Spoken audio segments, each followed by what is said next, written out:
Hello and welcome to the 2025 NBA Draft Live Show. Bryce Simon are here, and we will be here for the entire first round of the 2025 NBA Draft, where we will break down every single player that is picked and their team fit with the team that has selected them. We'll talk about trades. We'll talk about everything that has occurred over the course of the evening. But first, let's hit the music.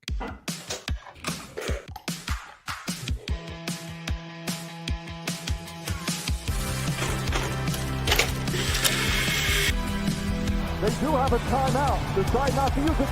Way downtown. Bang! Bang! What's this going to be? Wow! Are you kidding me? Hello and welcome to the Game Theory Podcast. I'm your host, Sam Vecenie. But if you watch the tape, what you will see completely orchestrated this game. Bryce, what's going on, buddy? You were muted, man. What a good start. We're starting hot, baby. What a good start. I got so excited. 2025 draft, and I made a rookie mistake. I promise I've podcasted before.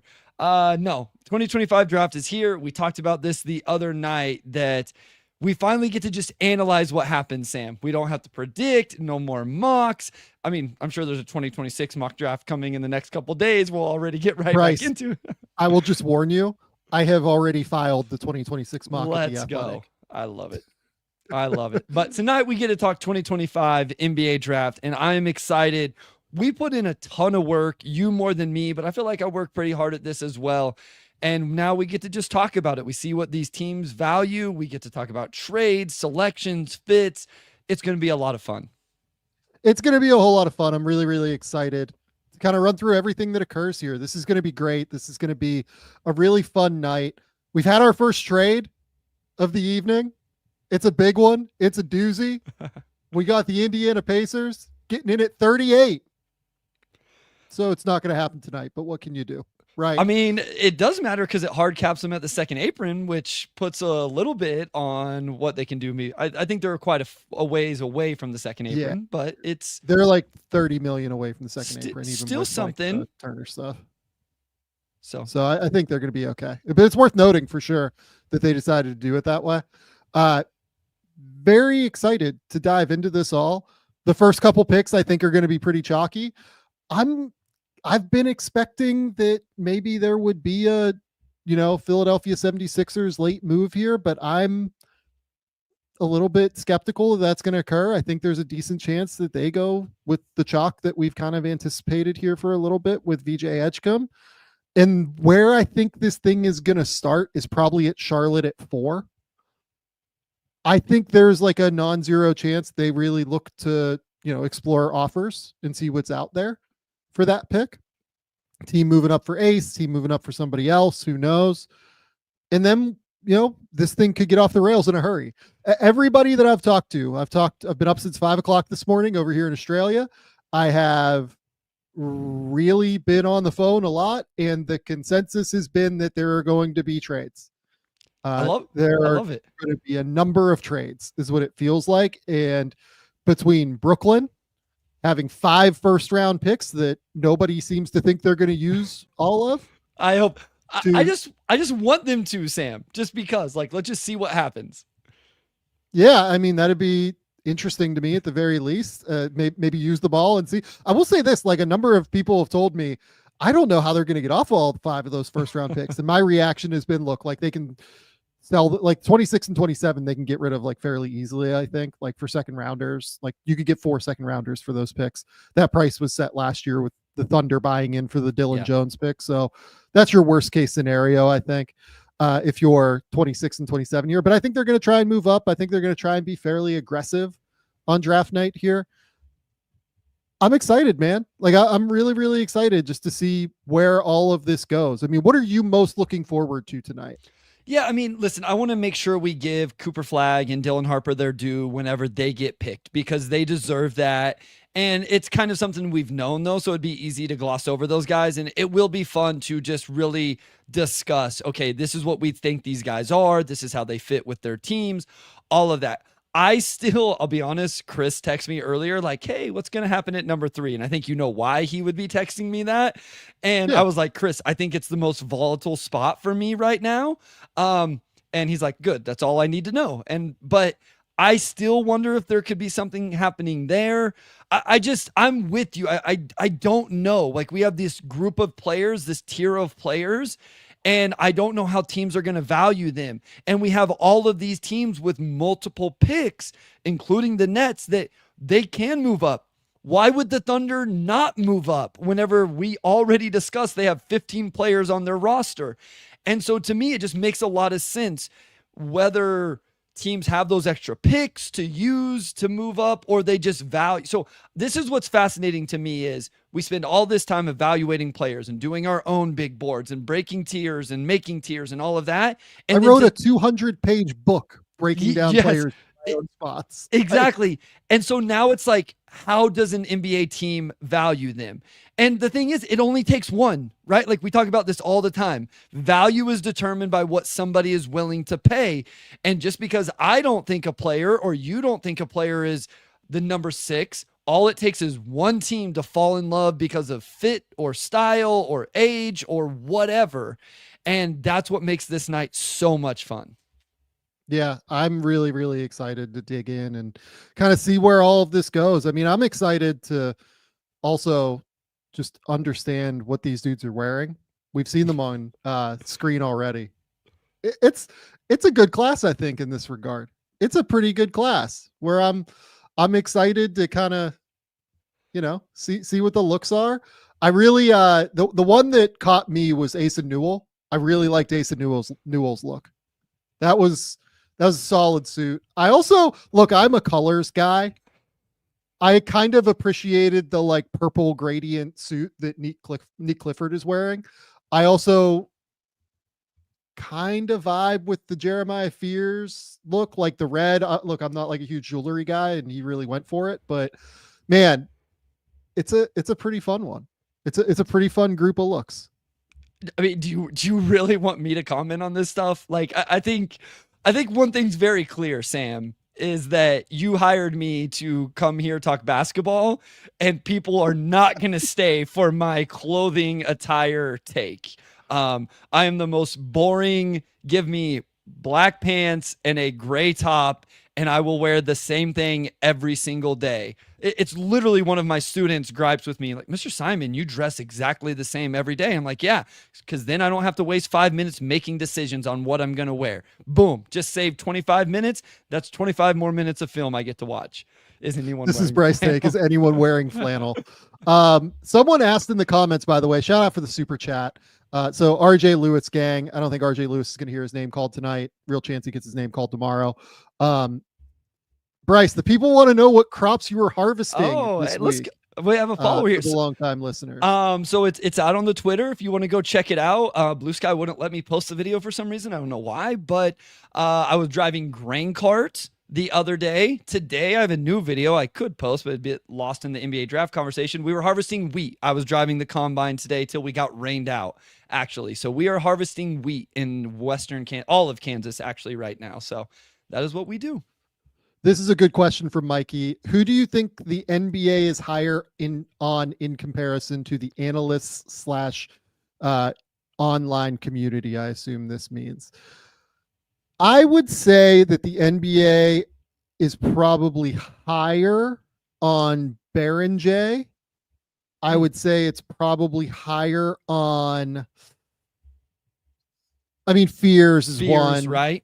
Yeah, like it's weird. Fears is like a little bit more hit or miss than people think, given the fact that he's definitely going to be taken in the top 7, it feels like.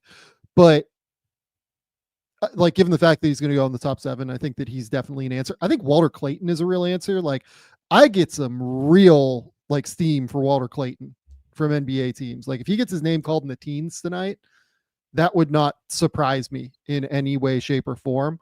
Liam McNeely is another one. Liam McNeely, like, I would expect to be gone, by the early 20s at the very least.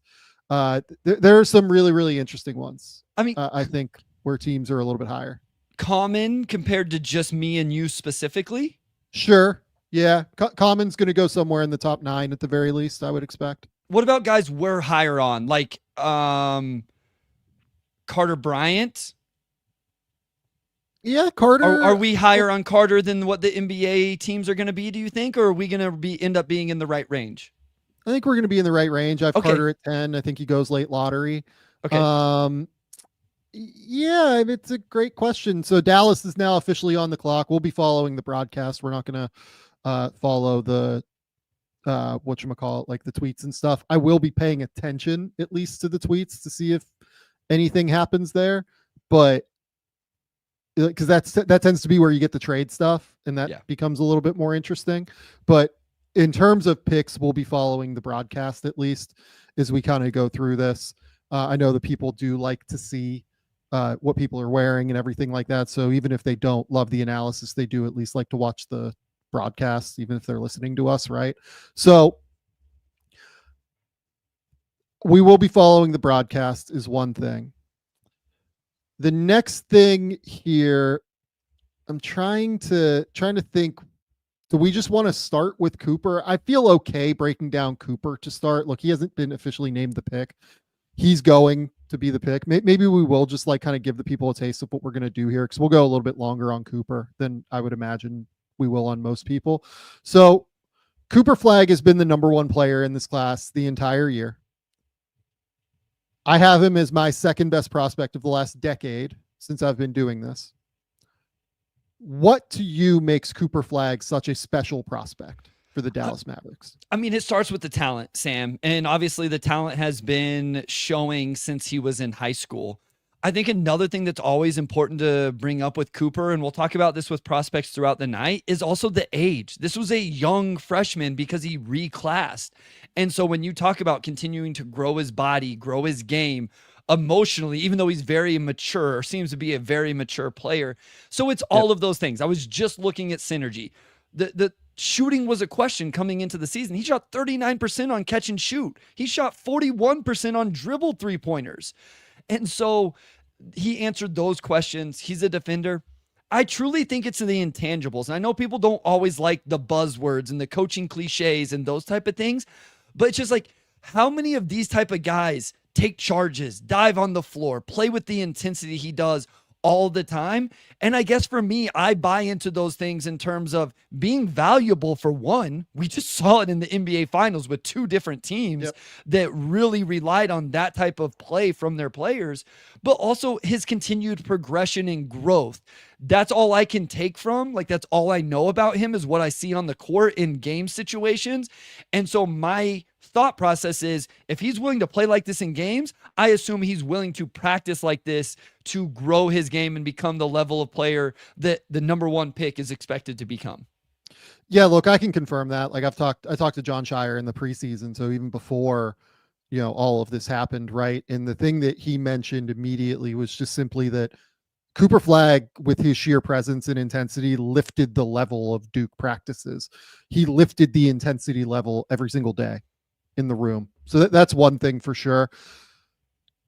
In terms of the actual game, like, yes, you're 100% right. Like, the competitive character here is off the charts. He grew immensely as a shot creator this year. That's the thing that really stands out to me. He's a genuine mismatch threat every time he takes the court now. He is somebody that seemed to dictate the game for every single second he was on the court, which is what is almost impressive to me. Like, you would watch him and he'd be like almost processing what was happening on the court for the first 5 to 6 minutes of the game. He typically didn't like come out just like gangbusters, like going crazy, right? But it did feel like he was just generally kind of supercomputering the entire thing, right? He was like, okay, this is what's happening. This is the way that they're covering. This is what they will do if I go here. This is what they will do if I go there. And he figured out very quickly on the fly the best way to attack and beat the defense consistently. This was really the first year and a half or so, including the last year at was, I would argue, his first year, like being responsible for creating the advantages consistently and collapsing defenses consistently at Duke. And he was fantastic. They'd use him as a pick and roll ball handler. They'd use him like as an ISO threat when he gets switches. Like he could attack bigs in space. He could attack guards on the block. The thing that I love about him, though, more than anything, is that he is elite at the little things, kind of like Pascal Siakam, where he will get 8 to 10 points a game running the court hard, cutting back door, getting offensive rebounds, filling transition lanes. Like he just kind of does it all and puts himself in good spots through working hard is what's so interesting about him. So yeah, Cooper Flagg's outstanding. We haven't even gotten to the defense yet. He's an outstanding defender. Great team defender, unbelievable in terms of being able to rotate around. His anticipation is fantastic. I couldn't be more excited to see what Cooper Flagg brings to the Dallas Mavericks. Yeah, I mean, especially the off the ball defense, as you mentioned, he really communicates, he rotates, he can rim protect. I love his defensive rebounding impact. And I'm not just saying like the box score numbers. He averaged 6 defensive rebounds a game. But I just think he does all of the little things. He comes running in from the perimeter. He gets box outs on the weak sides. He gets the type of defensive rebounds that are impactful and valuable. And to me, when I say that, Sam, it's ones that you can watch the defensive rebound or the box out or whatever and say, that took away an offensive rebound. How often do we talk about the possession game during the playoffs and the NBA finals? Yes, that is steals, that is blocks, that is those type of things. It's also creating offensive rebounds or taking away offensive rebounds from the other team. And so I think he'll be an impactful defensive rebounder as well. Back to the offensive end a little bit. I love his overall versatility on the offensive end. I think at the very least, that's going to make him successful, right? Like at the very least, it's because he can cut out the corner. He can be the pick and roll roller or handler, transition, initiates, like all of those type of things. I do want to ask you this, because we talk about his two-way play, and I think rightfully so. What do you think is his ultimate role position in the NBA? What do you think it is early with this Mavericks team that is front-loaded in the front court? And how much overall matchup versatility do you think Cooper Flagg has? Not switchability, but like what matchups can he take? Just to confirm, Cooper Flagg has officially become the number 1 overall pick and has shaken Adam Silver's hand. Yeah, look, I think the on-ball defense is interesting. I do worry about him getting leveraged a little bit against like athletic guards who might be able to get by him. But the effort is so strong, it's so high level that I think he's probably going to be okay on that end in terms of being able to switch. In terms of the matchups, like I almost want him guarding the opposing team's worst player so that he can fly around and be the, you know, crazy anticipation, you know, havoc inducing help defender that he was so special at being when he was at Montverde and when he was with USA Basketball, right? He got to do that a little bit at Duke this year. I will be interested to see if they utilize him that way at all in Dallas. And it's just worth noting the Dallas fit as well. I think I'm a little bit more excited about the Dallas fit than most people are. I think that getting him into a scheme early that is going to allow him to be competitive, and this team should allow him to be competitive with Anthony Davis, with Daniel Gafford, with Derik Lively, with PJ Washington, whenever Kyrie gets back from his injury, obviously Klay Thompson there as well. I think they're going to be really good. I think they're going to be really good quickly, in all honesty. I am a fan of the process here was catastrophic. Trading Luka Doncic and ending up with this pick when you had a 1% chance or whatever it was to get to this pick. I mean, Nico Harrison should not get any flowers here by any stretch of the imagination.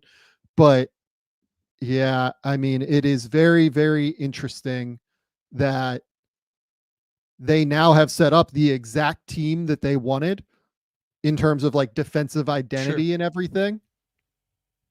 And we're in a really positive position now if you're the Dallas Mavericks and you're a Dallas Mavericks fan, that they're going to be able to really kind of execute this vision that Nico had. I think it is. I agree with you. This is something like we've actually talked about with Scotty Barnes defensively, where we don't love him trying to guard the other team's best player. We love him playing as this off-ball defender that can be really good in that role.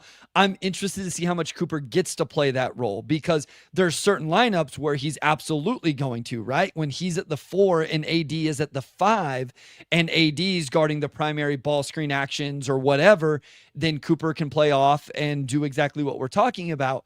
I wonder how that shakes out in lineups where Cooper is at the 3, AD is at the 4, and Lively or Gafford is at the 5, and then how Dallas decides to use that, right? And maybe this is a zone team all of a sudden. We talked about, they lost Sean Sweeney the other day, so they're going to have a new defensive mind on that coaching staff, it seems like. And so, because my understanding is Sweeney did a lot of that for the Mavericks. So I will just be interested. I don't think it's going to be bad. I'm just interested to see how whoever gets tasked with that finds a way to work the lineups and then work the defensive matchups to play to each of these guys' strengths.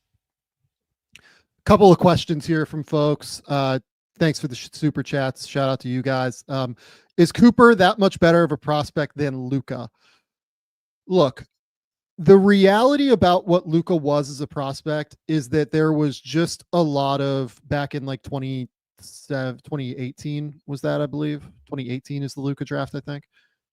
There was just a lot of uncertainty, maybe is the way to put it, around how to evaluate European players back then, because the track record of top 5 European picks, like, it was basically Pau Gasol within the previous 20 years that had been successful, and that was it.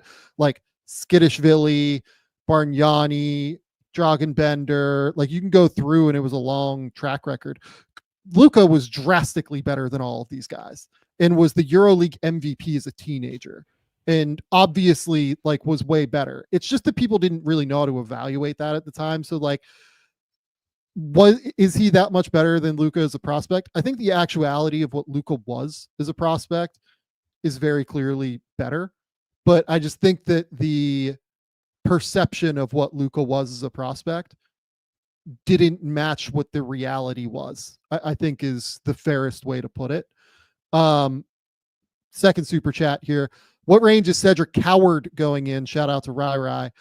Could the Blazers do this? I don't think it will be the Blazers, based off of what I know, but I do think that somewhere in that like 9 to, I don't know, 15 range for Cedric Coward is where he ends up. We've got Adam Silver up on the screen right now. The San Antonio Spurs are selecting. They have taken Dylan Harper officially. So here we go. We're into like the full scale. This is what we're doing now, is breaking down draft picks. So Dylan Harper, a 6'5" guard from Rutgers, 10.5 wingspan. Bryce, what is your take on Dylan Harper? Yeah, I mean, very excited. This is a guy that I came around on throughout the college basketball season. I will be honest, back when this was a Big 5 draft, he was actually 5th in my list of those guys. Back when this was the Cooper, Dylan Harper, Ace, VJ, and Nolan Traore draft. And I was a little lower coming out of high school, if I'm being completely honest. But as I continued to watch his play and really, and I know you're going to dive into this because we've talked about it before on this pod, is the nuance in the way he plays. He's big, physical guard. I love his body control. I love the physicality he plays with. He has this nasty in and out hesitation dribble that he can go to.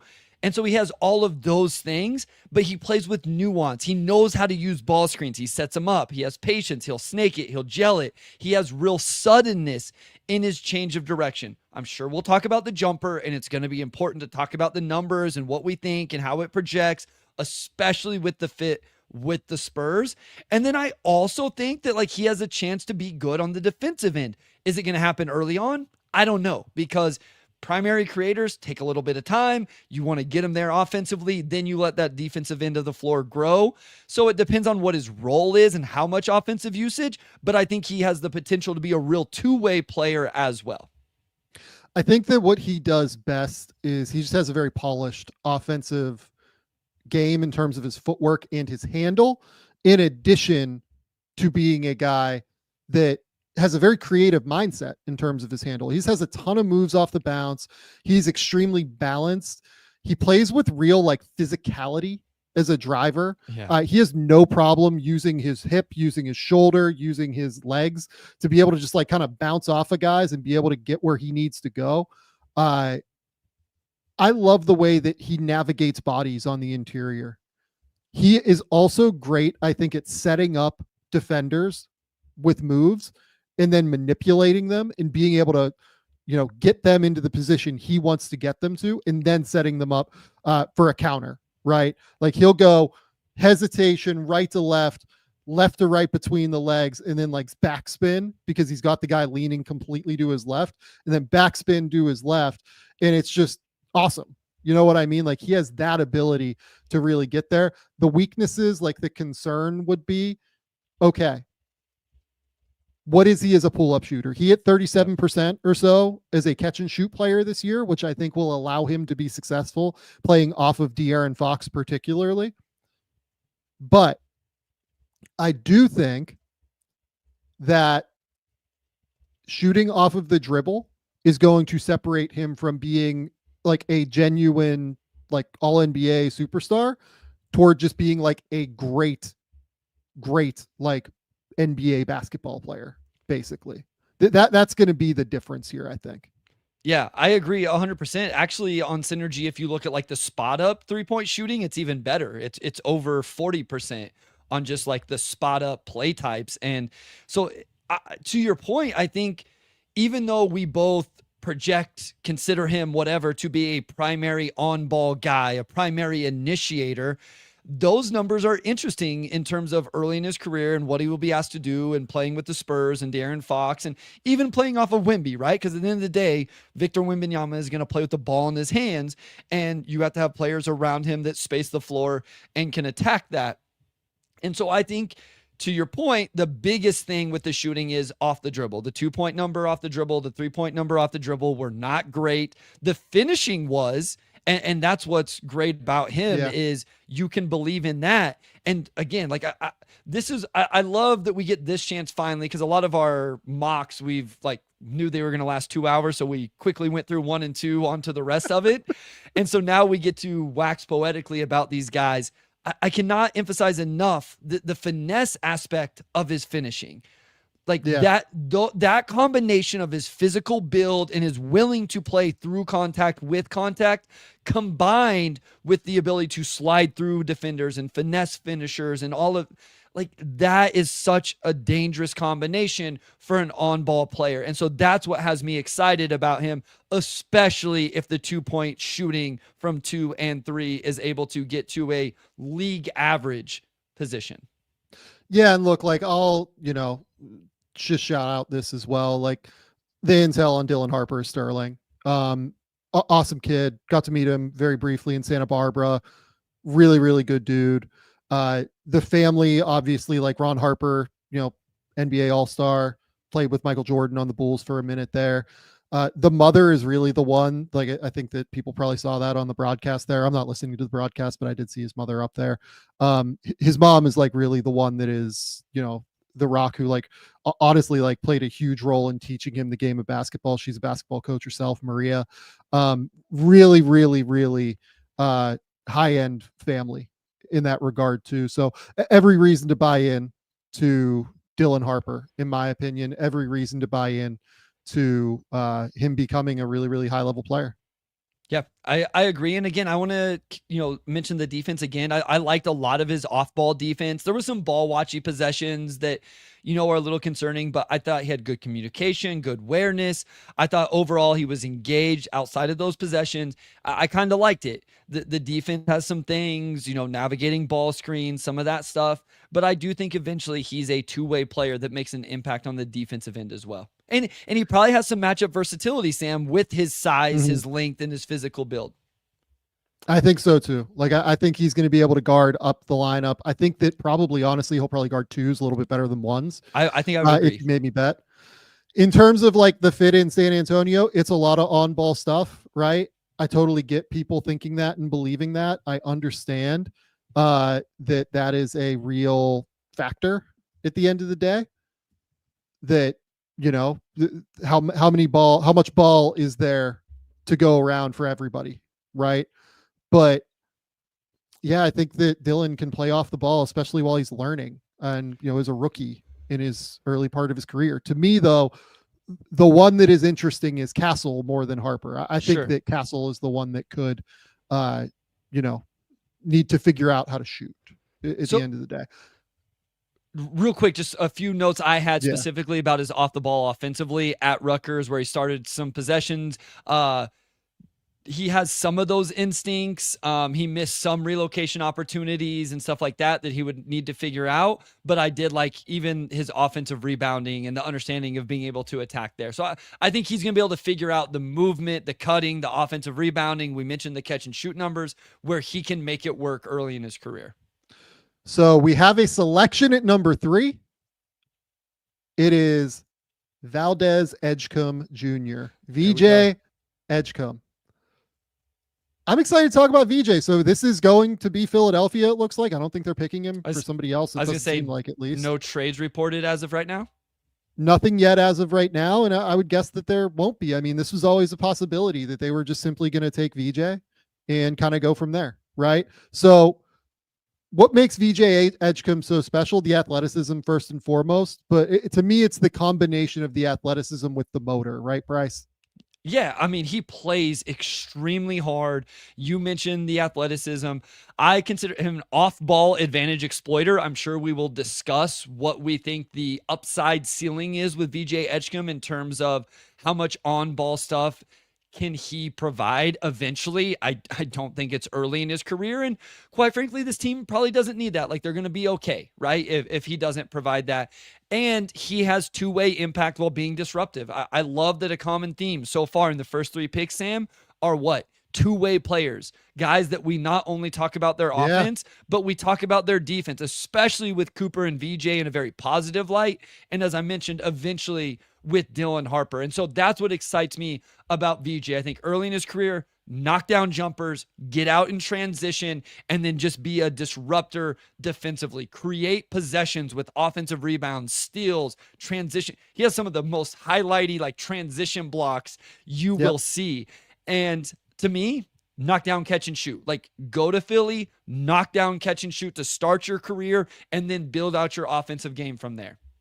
Well, not even just knock down, catch and shoot, but also attack off the catch. Sure. Right? Yeah. I love him being able to attack off the catch. Like, if he catches the ball on the wing and somebody closes out at him heavy, he is so good at being able to be explosive, getting downhill, getting to the rim. He's awesome on those stampede cut actions where like his man has helped off of him in some way. And he just goes, boom, I'm going to cut to the rim and I'm going to get downhill to be able to get to the basket at a really high level. I love what VJ is capable of on that end of the court as an off-ball player. On the ball, the upside is my question, right? Like, we have some concerns about his ability to play with his left hand consistently. We have some ability or some concern with his finishing ability as well. He was a guy that made 49% of his attempts at the half court at the rim this season, which is quite low for a player that people think has on ball significant upside. The biggest issue though for me is actually like the footwork and like the gathers and the ability to get into his kind of spaces that he needs to on balance. He was a really poor pull-up shooter this year, made just 13 of his 49 pull-up attempts this season, according to Synergy. The balance just feels off in those circumstances. And by the way, like I mentioned this on the stream that we did last time, but made only 9 of his 35 pull-up attempts in high school that were tracked. Interesting. So wasn't really like a huge pull-up shooter even in high school. So that's going to be the key here, is figuring out what the upside is in terms of his pull-up game, his left hand, everything like that. But, and we should talk about Philly here, right? Like, I think that this just sets up for them to be in a pretty positive spot. Right? Like, they have a lot of guards. They're probably going to retain Quentin Grimes in free agency. They have, Jared McCain and Tyrese Maxey. Jared McCain and Tyrese Maxey. Maxey and Edgecombe, I think, would be a really fun athletic group duo to play in the backcourt together. The final thing I will note here with Philadelphia I think that they just kind of probably fell in love with VJ. He is a kid that is exceptionally high energy. When I talked to Baylor staff in the preseason, they couldn't speak highly enough about him coming in and like providing a degree of leadership, even though they had like 5-year, 5th-year seniors like Jeremy Roach and Norchad Omir. Like they loved what he brought on a day-to-day basis in terms of just the accountability that he brought to the team. He's the kind of kid that you really want to buy into as a human. And like the other thing is that he was not like a super high level prospect when he was young, coming out of the Bahamas. Like he moved to Miami, then moved up to Long Island Lutheran, right?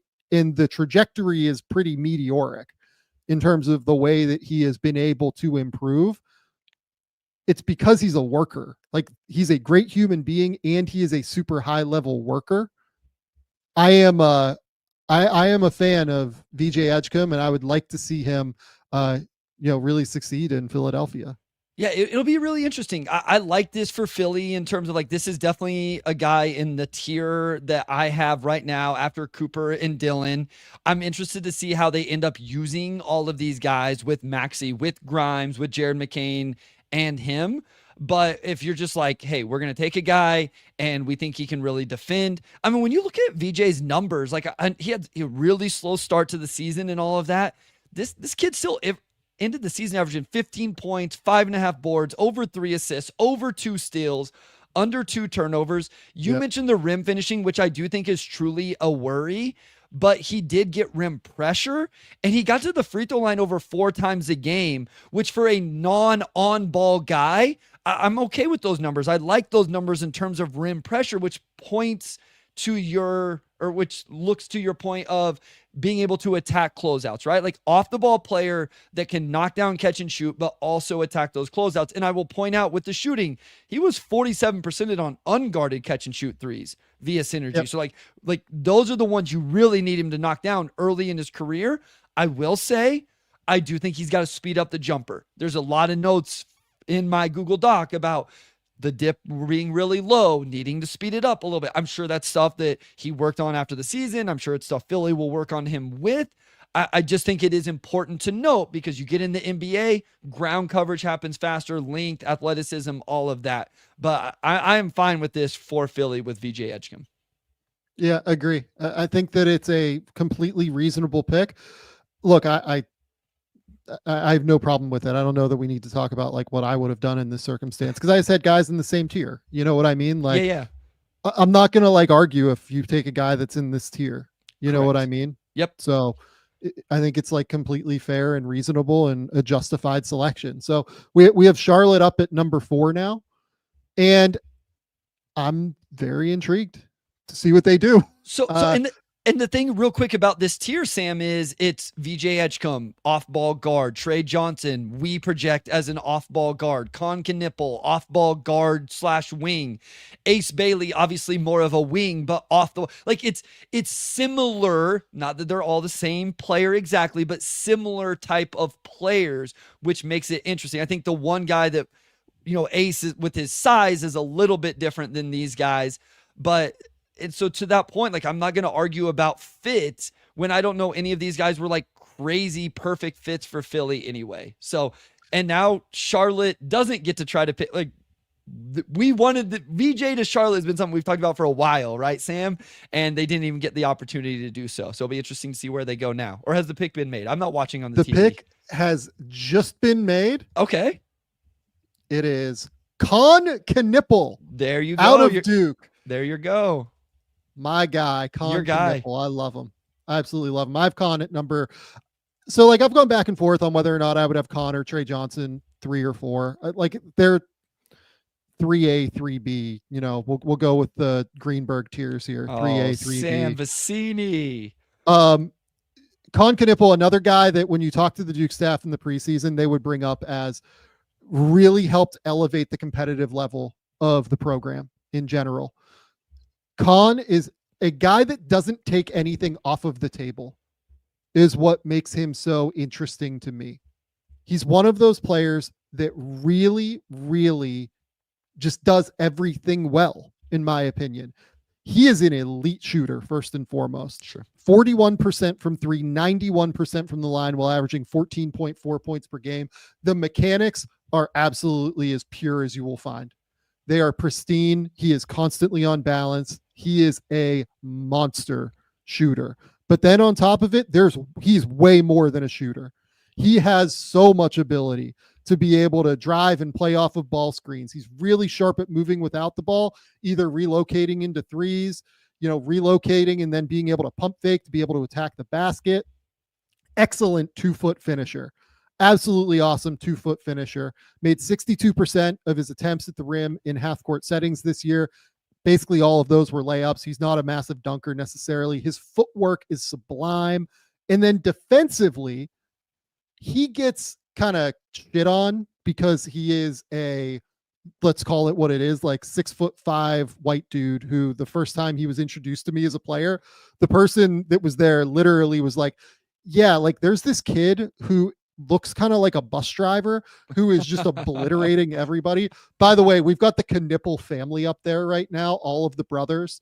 I mean, the most Wisconsin family in the history of Wisconsin. Shout out to the Knueppel family. There are more Knueppels coming. You should be excited to watch them play college basketball at the very least. Khan is a very real defensive player. I'm not saying he's going to be like an all defense guy. I'm not even saying he's going to be like an above average defender, but I think he can very easily get to neutral on defense because he is big, strong. He gives effort all the time. He is excellent with his positioning, and he is so strong and physical that it's hard to go through him. Like it is genuinely just difficult to go through him. The name that comes up for me when I watch Khan is Desmond Bane, like a similar level style player to that in terms of just like doesn't take anything off the court. Really, really valuable, like second or third option, probably third option on a really great team. But to me, that's worth the 4th overall pick if you're Charlotte and you just need, really high level players in there. And I mean, the thing we always talk about with the draft is I realize sometimes people want this with the 4th pick or they want that with the 5th. Every draft is different. There may not be a super high upside. I think I am with you in terms of Knueppel being a very solid NBA player. I don't know that I'm as high on the ceiling. I'm a little bit lower on the point of attack defense. I think the matchups will be interesting there because I think if he can guard guys that like bigger wings and use his strength and physicality to hold up there, I'm a little bit more into it. I'm a little bit nervous, like foot speed, some of those things. I agree with the off the ball defense. And then I just want to give these shooting numbers. Spot ups, 49% from 3. Off screens on 44 attempts, 39% from 3. Transition on 33 attempts, 39% from 3. It's not like it was just, hey, you're getting wide open catch and shoot off Cooper Flagg's gravity or whatever. Like he is able to knock down shots. And as you mentioned at the top, he was darn near 50, 40, 90 this year in college. And so I really believe in just like, I think he's a little bit more like, hey, this is going to be a really good starter that is going to knock down shots, provide floor spacing.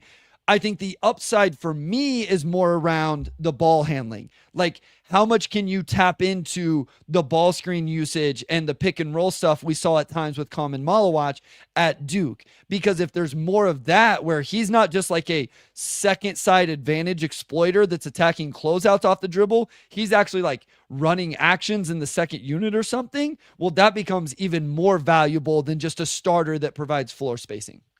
Yeah, and just to be clear on the family, so Cash, Kager, Khan, Kinston, and Kidman are the 5 brothers. What a group. All K's. Wait, say that again. Cash, Kager, Khan, Kinston, and Kidman are the 5 brothers. By the way, Khan has been like born to play basketball. His father played at Wisconsin Lutheran schools. He's in the school's Hall of Fame. His mom played at Wisconsin Green Bay. She's the school's all-time leading scorer. His uncle, Jeff, played for Wisconsin Green Bay before getting a cup of coffee with the Bucks and playing a career overseas. Like, just an awesome, like, fun, group of team or, family that is awesome with basketball. So real quick side tangent. Our children are all named ours, and we knew we were going to have 3, and so we could be able to do that. I just want to ask the Knueppels, like, did you know that you were going to go for 5 kids and you started with K? Because I feel like that was going to be a tough name to come up with 5 names that we're all going to start with the letter K. I love the creativity though. I love it. I love that from the Knueppel family. Shout out to the Knueppel family. Look, so I'm interested to see what's happening here. Utah has yet to make a selection. We are gonna at some point here, I think, get it. I think that Shams, yes, it's coming. Yeah, Silver is coming out right now. All right, here we go. Danny Ainge. He's done it. Let's rock. Austin Ainge. Shout out to Austin Ainge in his first job. They've taken Ace Bailey. Look, yep. I don't know if they're keeping him. I don't know. They might just keep him, right? I will say my text messages immediately went, oh yeah, like they definitely did this to start a bidding war. Interesting. I don't think that they did. Like, look, I don't know. Maybe they did. Maybe they didn't. Who's to say? But I'll be interested to see if they just decided, screw it. We think he's the best, highest upside player available. We're keeping him. Let's let this rock. I hope they did. Like, that'd be amazing. So you think they just took him without a trade in place and just knowing that a few teams would like to get there and then just make the move? Interesting. So Gavoni is saying they're keeping him. So yeah, okay. They're keeping him. Let's do it. Is this first? Let's do this. Is this what you would have done, or is this Trey Johnson for you? I would have taken Trey Johnson, but I understand the pick on some level. Yeah, we're still working in the same tier of players for me, and I believe for you. So as you mentioned earlier, it's hard to be upset about a pick. I mean, at 5, Ace Bailey. Listen, when we did the Utah Jazz offseason preview, we would remember the question. We had the complete we've never had more different answers than when we asked the most exciting young players on the Utah Jazz, right?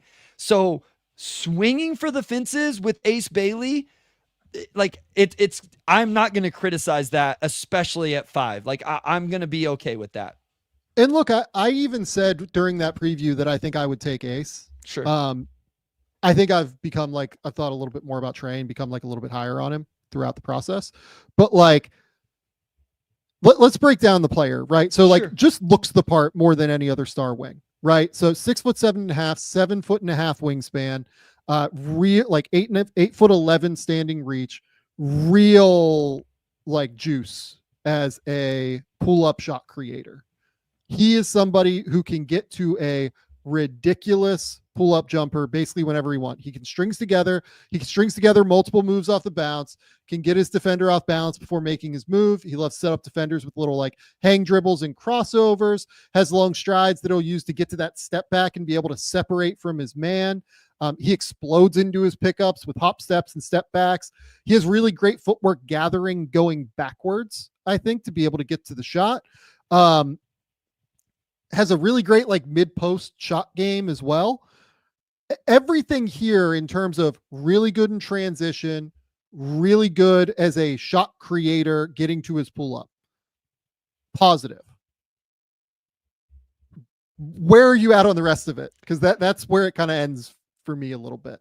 Yeah, I mean, so you broke down all of the shooting and stuff. I'm not sure with the passing.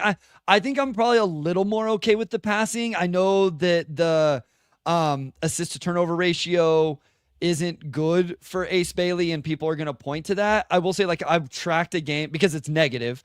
I tracked a game where he made 4 good passes in the first half and not a single one became an assist. So this is one of those where I would just encourage, go watch the film before you just say oh my gosh, 1.3 to 2 assist to turnover ratio. Now, Dylan Harper figured out he had a positive assist to turnover ratio on the same team. He also was passing to Ace Bailey at time. I just think there's a little bit more there. I'm worried about off the bounce in terms of I thought he lost the ball. I thought it was loose at times.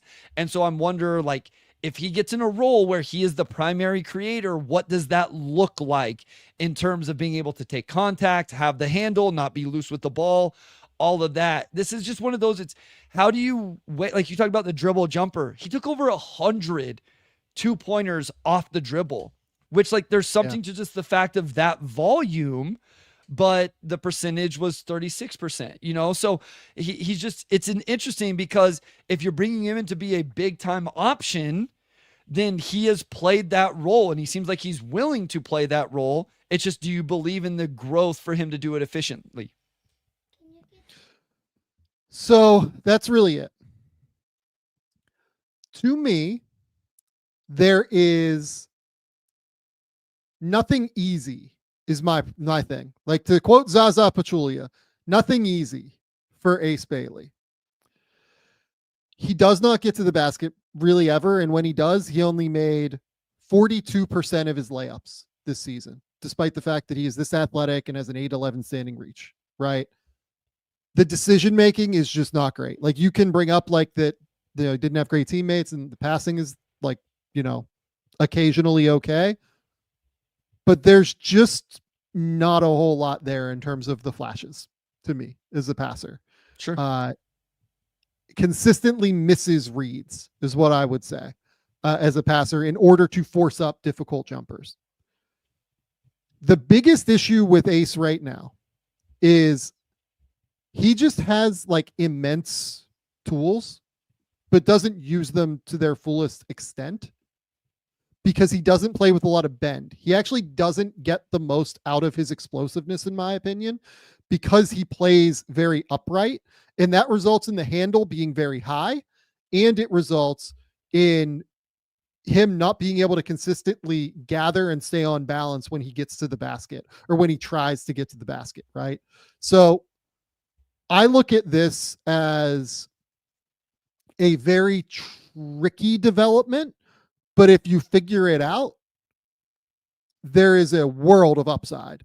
The other thing he has to improve is just like the focus levels, right? The focus level, the engagement on defense, Off like the ball defensively, it's an adventure, guys. Like it's a serious adventure. But here's what I would say. Real shooter off the catch. Will Hardy is an awesome basketball coach. And I think we'll figure out how to make this work as an off-ball scorer in some way. But it's going to take time. This is not a 1-year situation. This is going to take a minute for him to be able to figure out like the right processes and ways to go about his game. Utah should work to simplify this as much as possible, in my opinion. I think if this could be a good situation for him, because this isn't one I thought about as much. This wasn't one that we mocked him much to, or even on other podcasts where I was asked about him or whatever. With Lowry there, he's not the number one option, which I think is important for Ace Bailey early in his career. I did not want him to go to a team where there would be confusion about who the number one option was in his rookie season.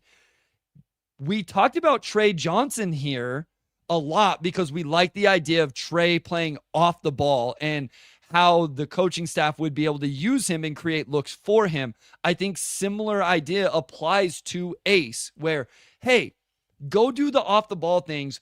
Our offense will generate really good looks for you. You don't have to force things in that way. So the Wizards Yep.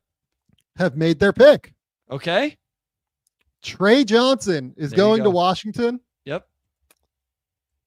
Again, I'm going to be honest with you.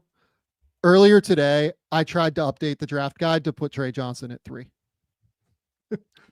And we just like kind of ran out of time a little bit. Like it just didn't work. I love Trey Johnson, man.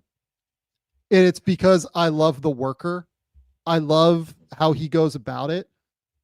The easiest way that I can explain this is that Trey Johnson is going to get the absolute most out of whatever Trey Johnson can be.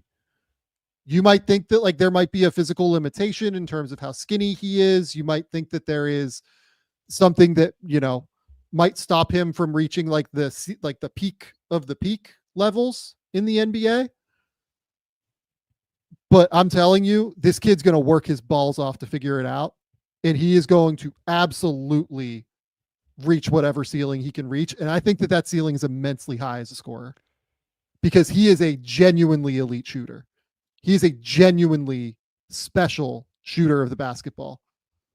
Bryce, what is your take on Trey Johnson? Yeah, I'm with you. Shooter, advantage exploiter, attack on the second side. Again, I think I've said this multiple times about Trey Johnson. If Trey Johnson will accept this role, if Trey Johnson will play off the ball and accept the role as a advantage exploiter, a guy who lets the offense create looks for him, that runs off screens where looking at it, he shot 50, he was 17 of 31. And I know that's not like crazy volume. That's a little over one a game, right at one a game.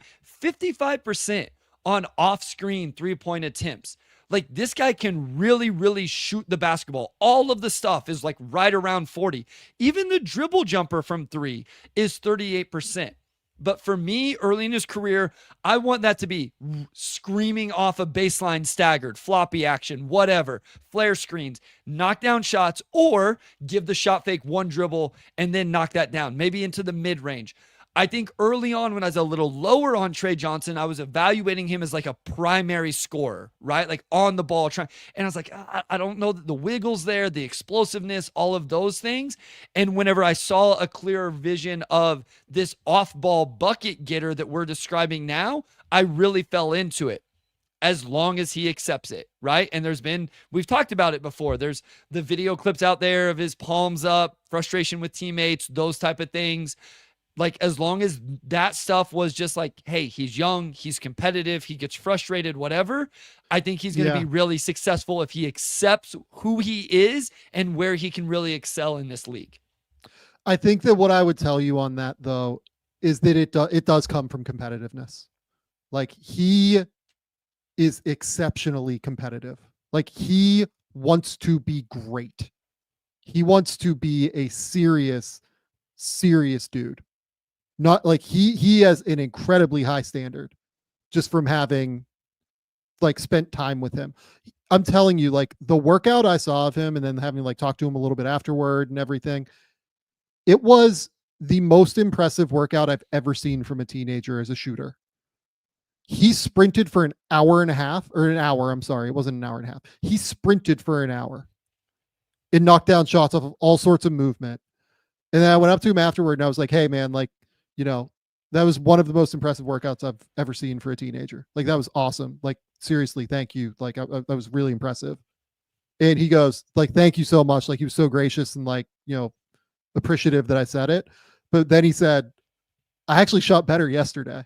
So then I walked over to his trainer and the trainer goes, yeah, or I said, yeah, you know, he just told me he shot better yesterday. And he goes, yeah, he did.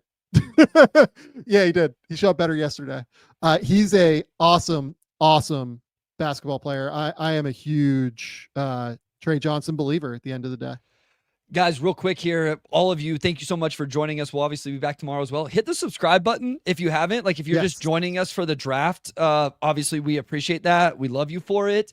But make sure you subscribe while you're here, because this isn't the end. Free agency stuff is coming, you know, draft recap, all of that stuff throughout the offseason, summer league, all of that. So make sure you're tuning in and catching all of this while you're here, and make sure you stay active in the comments, because we love to engage with everybody. Sam, let me ask you, what do you think defensively? Because I want two questions. Passing and defense. Like, I came away a little bit more intrigued by the passing. Like, for a guy that gets the gunner tag, I thought there was some real upside there, potential, just like a ball mover, advantage exploiter, those type of things. And then defense is like, what is the path to neutral? Is there a path to neutral on the defensive end? So what are those two aspects of his game? What do you think? So what I would say on let's start with the passing. Early in the season, I was like a little bit worried that he was like Cam Thomas-y. But yes, he very clearly grew into his role as a passer throughout the year. He got drastically better throughout the season as a passer. Particularly what I think he excels with is using the threat of his shot to be able to drive into the paint and then hit dump off passes, hit those little like interior passes to the dunker spot or wherever, right? He got really, really good at that by the end of the year. And he's not a selfish player. Like, I think that he will be a good passer, especially now that he's playing with like talent around him, which he didn't have at Texas, right? The defense I'm a little bit more worried about. Like, he is very thin. Like, even like the frame, right? The frame is not massive. It is like a Richard Hamilton-y kind of frame, right? For people who remember Rip Hamilton. Like, it isn't quite that thin, but it's like a little bit narrow at the end of the day. Like, he's stronger, I think, like through the shoulders a little bit, and like has like bigger arms, but like Rip Hamilton was like pretty skinny, right? And Rip figured out how to defend. Like, I have hopes that, you know, at the end of the day, that Trey Johnson could hit a neutral level. I think part of it will depend on the development. And I think Washington, you know, has a great defensive infrastructure around him between Bilal, Sarr, everything like that. Where, like, how do you think he fits into this roster now? Obviously, this was a team that has made primary scoring option. Yeah. And so, like, Jordan Poole is out, you know, expiring contract, CJ McCollum in. What? Go ahead. Yeah. We have the next pick. Okay. Go ahead, though. Finish your point. No, I was just saying, like, I think with Poole out of there, like, it really gives him that option to flourish but also play behind McCollum and Middleton and some of those vets and learn from them in his rookie season. Okay. So who do you think the Pelicans took based on my reaction? I hope it's Nolan Traore. I think that'd be amazing. No, they did not take Traore. They took Jeremiah Fears. So they took a player that I have within the next 5 spots of Nolan Traore, for what it's worth. But for people who don't know, that was a Troy Weaver, Killian Hayes joke, which we may be able to still apply, but might still be able to apply that here. So, okay. Jeremiah Fears. Before we go into Fears, I just want to be very clear with people. There's a very real upside here with Jeremiah Fears. He is a special creator with the ball in his hands. Like, he has a really creative ability off the bounce to be able to get to his spots, to be able to find different creases and cracks. He is very quick. He is lightning fast. And he is very creative in the way that he utilizes his handle.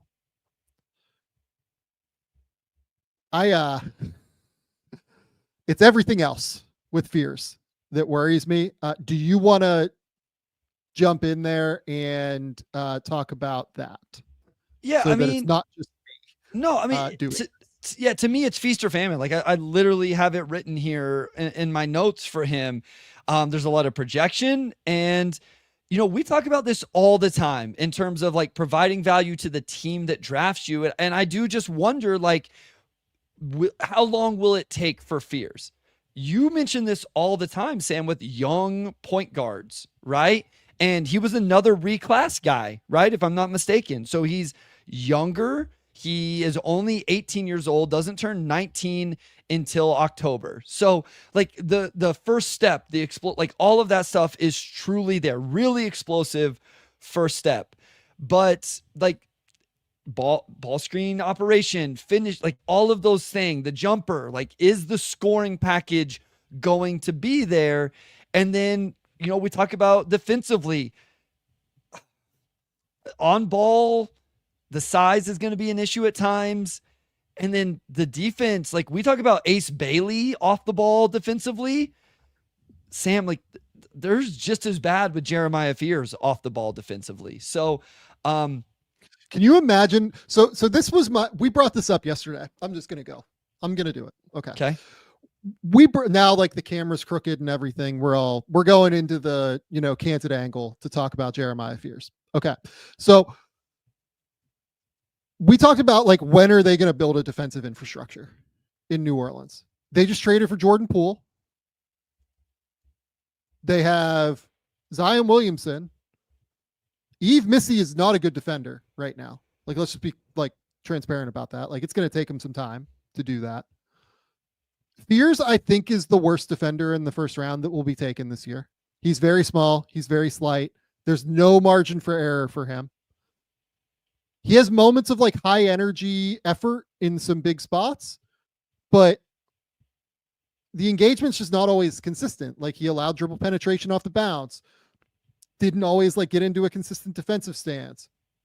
would get beaten by guards in straight lines because of it. Then in ball screens, like he would get crushed in screens and like wasn't sure what his responsibility was all the time, and like slip actions or ghost actions, and like opponents could reject screens too easily because he'd be out of position slightly, and then like second and third efforts weren't really consistent. So now you're pairing that with Jordan Poole, right?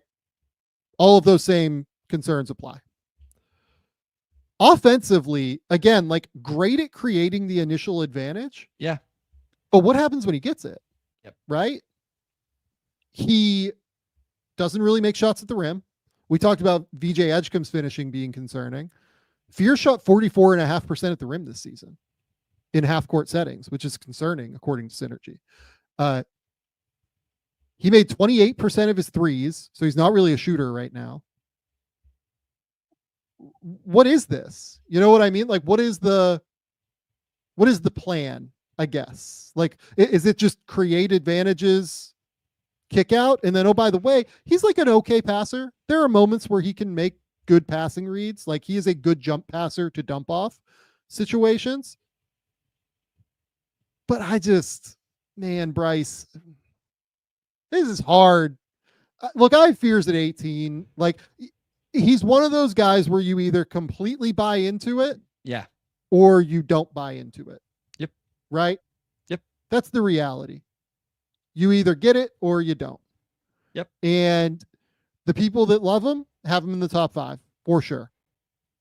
The people that don't, they're going to have him where I do at 18, right? Yeah. I mean, and the thing with the 3-point percentage is actually like the catch and shoot numbers aren't bad. He was 36%. It was the dribble 3-point where he was 21% on 73 attempts. The 2-point dribble jumper was a little bit better. He's going to have a floater game. I think that's kind of my worry a little bit is like the other thing is, and we'll talk about this with a few different guys, he kind of has one path to success. He has to be a primary creator. And with that comes, you have to knock down shots off the bounce. You have to improve finishing around the rim, because if you don't have that scoring, then now you're a backup primary creator, which like in general is okay, but is that okay at 7? And if you don't figure out the defensive thing, so there is real upside here, because if he is just young and figures out the finishing, and he is going to be able to attack, because that is one number that is impressive, is just the sheer number of attempts at the rim that he got this year at Oklahoma. If he figures out the floater, the dribble 3-pointer, like those things, it all comes together. He's going to be a really, really good offensive player. I think defensively, there's still going to be some concerns, but that's how it works. It's just like, I would like a few more outs other than like all of these have to hit for him to be this one specific archetype and role. I think that's right. Shout out to JDW Karasu, me being so polite in disagreeing with Fierce. I do disagree with the Fierce pick. Oh my God. Uh-oh.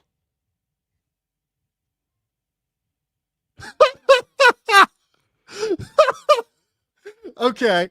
So the Brooklyn Nets have selected Egor Demin. What?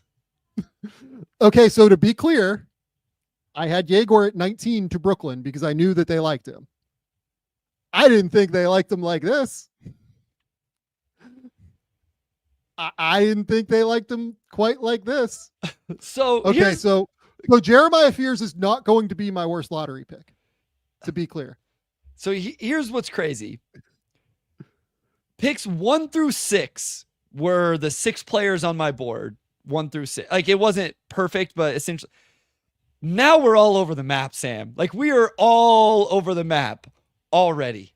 I think we're about to get pretty normal again, but like these two teams are looking for primary creators, right? Sure. And yep, you either buy into primary creators or you don't. And these two teams buy into these guys, right? So, okay, let's talk about Egor. I want to be clear for people. I have Egor ranked 26th. I haven't been 25. Go ahead, though, Brian. I was just gonna say real quick, we can talk draft strategy after. Go ahead. Let's go Egor, and then I'll bring up my draft strategy point in terms of the dead period of primary teams that need primary initiators. So go ahead. Okay, Egor is the best passer in this class. Yep. I do genuinely believe that. He's massive at 6'8", 8.25 without shoes, 6'10.25 wingspan. Basically will be the biggest lead guard in the NBA. Honestly, probably should have averaged more than 5.5 assists this year. I thought his teammates blew a lot of assist numbers. Throws lobs at a super high level, very creative in terms of finding reads all over the court. Great transition passer. Really good like timing in ball screens. Has really good chemistry with his screeners, I think. Like knows when to go, knows when to wait for a rescreen. That's really kind of where it ends for me with Egor in terms of the strengths. Like it's the passing. I think he's an okay defender. I think he got better at that throughout the year. Yeah, this is fairly insane to me. Bryce, what are your worries before I get into mine? How does he score? And how does he create advantages? Like, I'll be honest, Sam, like my archetype for him is backup ball screen initiator creator. Like I think if you're drafting Egor Demin to be your backup point guard, creator, primary initiator, that is a great role for him. Or like if I'm Brooklyn here, I better be and I plan on playing him a bunch of minutes, right? Like 25 to 30 minutes, whether as a rookie or eventually whatever. You better be like a ton of ball screen actions because that's what he needs to be successful, in my opinion. I guess eventually maybe we can talk about the wing idea that some people have. I don't buy into that as much. And if you're going to turn him into a wing, then I definitely wouldn't take him at 8, Sam, because you got to buy into the shooting numbers then if you're going to turn him into an off-ball wing. And so, and then the defense, like I think there's a chance he could be good defensively, but I don't know. I think my biggest worry is just like how does he score and create advantages if he's going to play this role of a primary initiator? That is the biggest question. How does he score? Because look, people can point out that the jumper mechanics looked improved at the pro day. And they did. He is parlaying, like this is the best pro day in the history of basketball, basically. He is parlaying this pro day after a not great season at BYU, where teams that pressured the ball, like forced him into turnovers constantly. Providence, Houston, Iowa State. Like you look at the teams where he played like real ball pressure, he had no chance to be able to like really do anything, really. How does he score? He is a career, this year he shot 27% from 3. He made 18.6% of his threes at the NGT last year with Real. At Russia at the under-16 championships, he made just 30% of his threes. And he's been a consistent like sub 70% three-point shooter. Free throw shooter. Like right around like 67 to 69% throughout the course of his career. So like the people that bring up Halliburton with him, that's the idea, is that he can be like a Halliburton, right? Halliburton was always a great shooter. Like that's the difference here. He always had like truly elite touch. Egor doesn't really have that. He just had funky form, but he shot it well. Yes. Like the ball went in. Yeah. So it's hard because like, okay, he doesn't really get to the basket that consistently. He doesn't really have much of an in-between game. And he doesn't shoot from 3 all that much. The mechanics like on the jumper are ultimately going to determine the ceiling, right? Like his balance and footwork like aren't quite consistent enough. He tends to lean forward on most of his shots where like his right foot ends up like really far in front of his left foot. And then he seems to use like the left foot to push off a little bit to generate power. The ones where his feet are even like tend to look okay. It's the ones where like, and then like sometimes he'll go like split legged on the finish and like lose the power generation. And it's just the balance like all the time. Like it's a bottom to the top, like rewrite of the jumper, in my opinion. So here's my thing with Egor is I was always looking for teams that were high in ball screen frequency. And so my issue with this pick, Sam, as much as anything, is that is not Brooklyn. If you look at the numbers in terms of how much they ran ball screen actions. Now, maybe Jordy would tell you that's because they didn't have the personnel at the guard position to do it. And if that's the case, then I'm a little more into it. Maybe they didn't feel like they had the guys to effectively do it. I think for him to thrive and be good, you need a ball screen heavy offense with bigs that will do it. Like, I don't mind that. I think Claxton, I love Day'Ron Sharpe. So, like, I think he'll have the bigs to be effective with it. And so maybe if Brooklyn's willing to just either do that when he's on the floor or just in general with their offense, they just didn't have the guy, then I'm a little bit more into it. But I have real concern because the other thing is dudes are just going to go under the ball screens early in his career. Like, they're just going to go under and force him to make it. Now, maybe he will. Like, and this is where the jumper all of a sudden is real, Sam, and this starts to become a higher chance of being successful. I'm really interested to see what Toronto does here.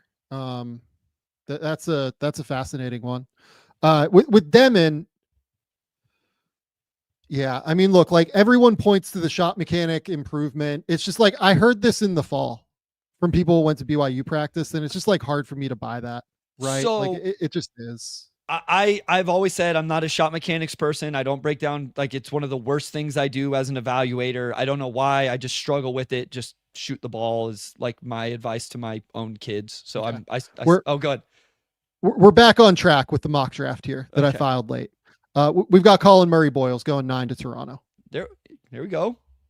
Yeah, we're back on track with the mock after I think we're 5 for 9 now on the mock, which I feel okay about. I will live with.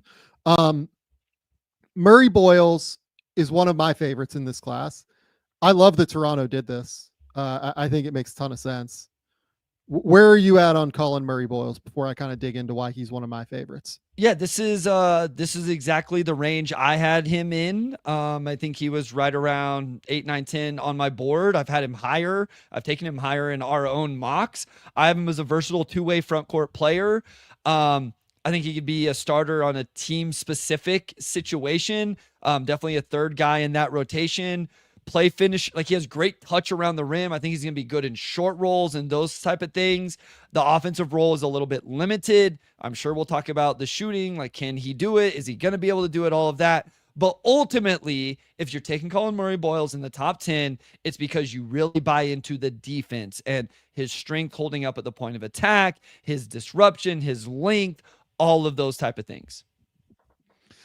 Totally agree. So at the end of the day, what Murray-Boyles does so well is just he thinks the game faster than everybody else, right? That's what it feels like when I watch him. He's not like Draymond Green in that regard. Like, that's the name that will come up like as a stylistic comparison, right? But he processes what's happening around him in an incredibly quick manner, adjusts on the fly depending on what's happening. Like, defensively, his reactivity is crazy. His anticipation's unbelievable. His hands are great. You know, average 1.5 steals and 1.5 blocks per game. Has this incredible hand-eye coordination where, like, he'll get deflections when he's like face guarding a dude like a foot in front of his face and like somehow reacts to what's happening there. It's crazy how quick his hands are. He's quick to rotate across the paint. He blocks shots at a really high level, uses his length super well to extend upward. I think he can play some small ball 5. And part of the reason I mocked him here to Toronto was I thought there was a chance that someone would come up and get him. If that happens, maybe I'll name the team. But more than that, I thought that we saw Toronto try to do some of these small ball things with John Mobo last year. And what is the thing that Darko Rajakovic talks about all the time? It's we want 5 guys on the court who can dribble, pass, shoot, right? And they make it work with Pirtle. Like, Pirtle's a different, kind of beast because he's so good at screening and, is such a good like short roller and things like that. But with CMB, like, you do have the 5 guys out there who can really dribble, pass, shoot all the time. And I think that has to be something that they really value and really like and really appreciate at the end of the day. Just because Darko says it. And, all due respect to John Mobo, but like, Murray-Boyles is a just drastically like more interesting player than Mobo to me because of the defense, the strength, the anticipation. He just kind of has a lot of it. Yeah, I agree. What do you think, like, defensively? Where do you think he ends up? Like, we talked about this with Cooper Flagg a little bit in terms of, like, do you think he has matchup versatility in terms of who he Yes. defends? How The much? answer with Murray-Boyles on defense, Bryce, is just yes. Like, he can guard anybody. Like, you watch him against Jeremiah Fears. Like, he was amazing switching on Fears this year, I thought. And then on top of it, like, he's strong enough and physical enough to where I think he's going to be able to body up fives because of how low his center of gravity is. Like, he's one of those dudes that I talk about all the time physically that have a low center of gravity but have super long arms. So those are like some of my favorite like player archetypes physically. We should talk about the weakness here. He's an amazing passer. Like, he is somebody who's really going to be able to like set screens and go and like be effective. I think he's a good screener, Sam, for his like, for not like a massive dude. I think he sets really good screens. Completely agree with you. The question here for him is the shooting. Yep. He's a real worker. He's also very left-hand dominant. Like, we should note that too, as like a weakness. Like, he's exceptionally left-hand dominant, but I just feel like there's no real like rhythm to what he doesn't have a lot of rhythm through the shot, right? Like, it's not broken in terms of the release. It's just that he takes them off of a 1-2 step sometimes. Like, he tends to like get his feet organized under him like funkily, and then he'll rush the shot. And sometimes he's a higher finish. Other times, he'll finish toward the basket and like, outward toward the rim. Like, he just hasn't found like a consistent release point yet. So I'm very interested to see kind of how that plays out for him moving forward. For people who like are super buyers in the touch, though, I think he has really good touch around the rim in the lane and those type of things. And so, like, if that's what you want to buy into, the free throw percentage did improve a little bit, up to 71%. I think he's going to be an offensive rebounder. And I think he'd be a really good short roll player. Again, I think he sets good screens, and then I think he can short roll, make the decision. And I think he'll have the touch to hit the little floater and those type of things. So I'm a little like, what does the offensive role end up being? But as you said, the defensive answer is yes. Yeah, I had Murray-Boyles as my 8th best prospect in the class. This is a great pick for Toronto, I think. Really, really, really good pick in my opinion. Yeah, no, I agree. Real quick, we'll run through some super chats. So shout out to Gibbo. Can we talk about no chime before the pick? I'm not listening on the thing, so I don't really have that. Scows Roar says, remember Rip Hamilton? Way to make me feel old, Sam. Yeah, sorry guys. Apologies there. That's my fault. From John Zemeckis, Bryce, did you ever get mistaken for Steve Blake in 2015? No, but like, I mean, I live in the middle of nowhere, so I don't get mistaken for very many people. Shout out to Jackie Daytona, just a super chat because I'm so happy the Jazz didn't end up taking Fears. Yeah, sure. Fair enough. Don't blame you. Connor Andrews, let's go Jaeger. Best pick in the draft, zero bias. Shout out to you, Connor. That's definitely an inside joke for me knowing Connor. Okay, so there might be some sort of deal here. Okay, so there's a trade involving the Phoenix Suns. Yes, there is. And the Phoenix Suns are selecting here. This deal does not involve number 10. No, it does not. So it might change who they take at number 10, though. It did not. Wait, they went with both? Did they go with both? This has to be a trade up from somebody. We need to explain in case. So they're trading. Okay. Yeah. So they have traded number 29 and a 2029 first round pick to the Charlotte Hornets for Mark Williams. They have also selected Khaman Maluach. Okay. So I'm going to assume that there's going to be another shoe to drop here, and I'm going to assume it's going to involve Maluach. We said on the stream last night with Andrew that San Antonio is a team that has been looking to potentially try and move up to get Maluach. So, I mean, like could be any number of teams, right, that could be doing this. Not necessarily San Antonio for sure, but I do want to kind of let this settle out a little bit before we talk about Maluach. Let's talk about Mark Williams here. Mark Williams is going to Phoenix for these 2 draft picks. I understand on some level what's happening here with Mark Williams. You know, he is a player that is extension eligible. He obviously has like injury concerns given the fact that the Lakers failed him on their physical. The first rounder in 2029 is the least favorable of Cleveland, Utah, and Minnesota. So probably a bad first rounder. Yeah. So basically Charlotte is getting 2 bad first rounders for Mark Williams. I don't love this trade for Phoenix. And the reason I will say that is because he is extension eligible. And again, I'm sorry, we're going to wait to talk about Maluach here just until we see if the dust is going to settle and they're keeping Maluach, and we have to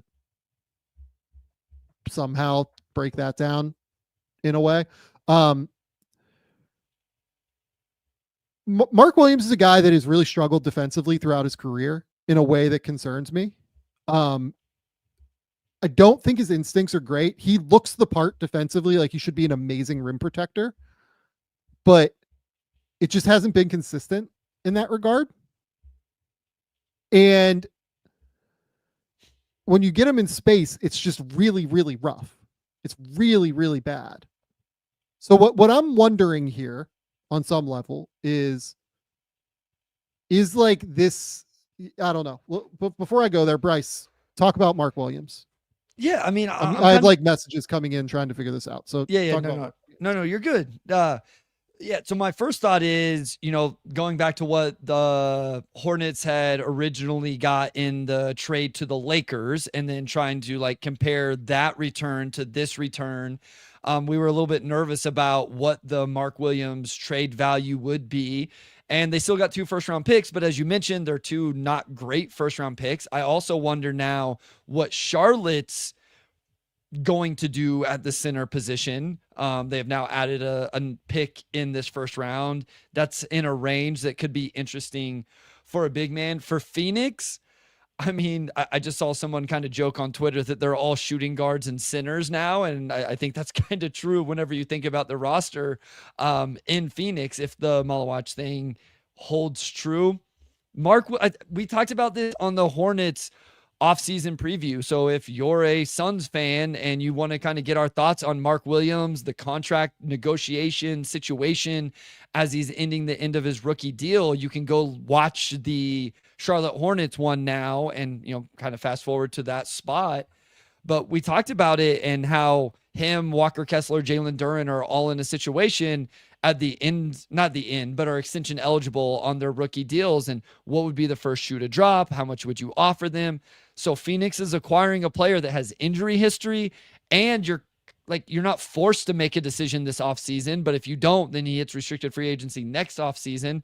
They've already played that game with a big man, just a handful of years ago. So it will be interesting to see how that plays out with Mark Williams, if he can stay healthy. Again, Sam kind of alluded to it. I think the idea of Mark Williams is sometimes better than what you actually get on the court, but I guess I understand attacking a true spot of weakness for the Suns, and you give Devin Booker and Jalen Green real big men lob threats to play with, I guess, assuming they're keeping both. Sam, any clarity yet? I think that the current read is that they're keeping both. I mean, look, like we have another deal that's coming here down the pike, so we have to kind of move to Maluach here. Maluach is an interesting player. First and foremost, I do want to call out that, like, you know, incredibly emotional being drafted, and I want to be clear to people too that Maluach is like an incredible kid. Like literally every single person I've ever talked to speaks so highly of him. JDW Karasu asks, what's the $6 million that's going out? I would imagine that it's probably like some sort of guarantee on the Cody Martin deal. I'm sorry. So they have a non-guarantee on Cody Martin. They were going to cut it, or they can guarantee Cody Martin exactly 100% of the value of, you know, Mark Williams's contract. And if I'm Cody Martin, I'm like, hell yeah, we're doing this. You know what I mean? Like, this is great. This is amazing. Let's lock in. So I would guess that's how this deal gets done. That's a total guess. But on Khaman Maluach, I think you and I were a little bit lower on Maluach to an extent. I ended up with him at 11. Incredibly efficient player around the basket. Can finish and catch above his head.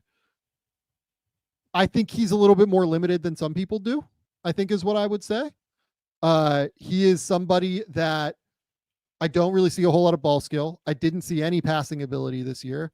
I'm not quite as big of a believer in the shooting, and I think he's like a pure drop coverage kind of defender more than anything.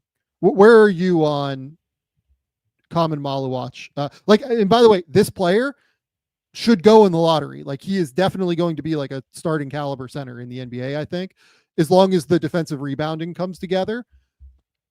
I'm not saying he shouldn't be a lottery pick. I like him. I don't totally love him in the way that some do. Like, I'm okay with them drafting him here. Like, I'm fine with them drafting Khaman Maluach at 10. Like, at some point, we'll talk more about the process in general a little bit later. Like, do you take this guy at 10 when you just traded 2 first-round picks for another big man that you're either going to have to pay or move on from a year or two from now? But with him, rim finishing, rim protecting big. I thought Maluach was going to be the top 5 spoiler 9 months ago. I thought he was going to be able to space the floor and just be this archetype that I fall in love with of a rim protector and floor spacer. It just didn't come to fruition. So I think he's play finisher in terms of I always use the difference between Daniel Gafford and Derik Lively. Derik Lively is more valuable offensively than Daniel Gafford because he can short roll and pass and do those things. Daniel Gafford can't do those things. So that's where I think Khaman Maluach is in terms of you can run him in ball screens. He's going to finish above the rim. He offensive rebound, all of those things. We've talked about the hands a lot, Sam, and some of those concerns there. He does catch lobs well, but it's all of the other catches and finishes and getting rebounds tipped away. And one of the things we really like to talk about is this high center of gravity, getting moved out of the way, all of that stuff. I think he can be a real impact defensively, and I think he can get in a stance and guard and move and offer things that way. So it's an interesting center room now in Phoenix with Mark Williams and Maluach. Maluach is probably going to be you think Khaman comes in as a better defender right away as a rookie? Oh, immediately. Yeah. Immediately. And so if they want the defense, you have Khaman. Again, 2 real lob threats to run ball screen stuff with Devin Booker and Jalen Green. So, process be damned. They've at least provided those guys that. Okay. So we have a trade here. Yep. Involving the Memphis Grizzlies and the Portland Trailblazers. The Memphis Grizzlies have moved up to number 11 to select my guy, Cedric Coward. They are sending number 16, a 2028 first-round pick via Orlando, and 2 second-round picks for Coward. Wait, say that again.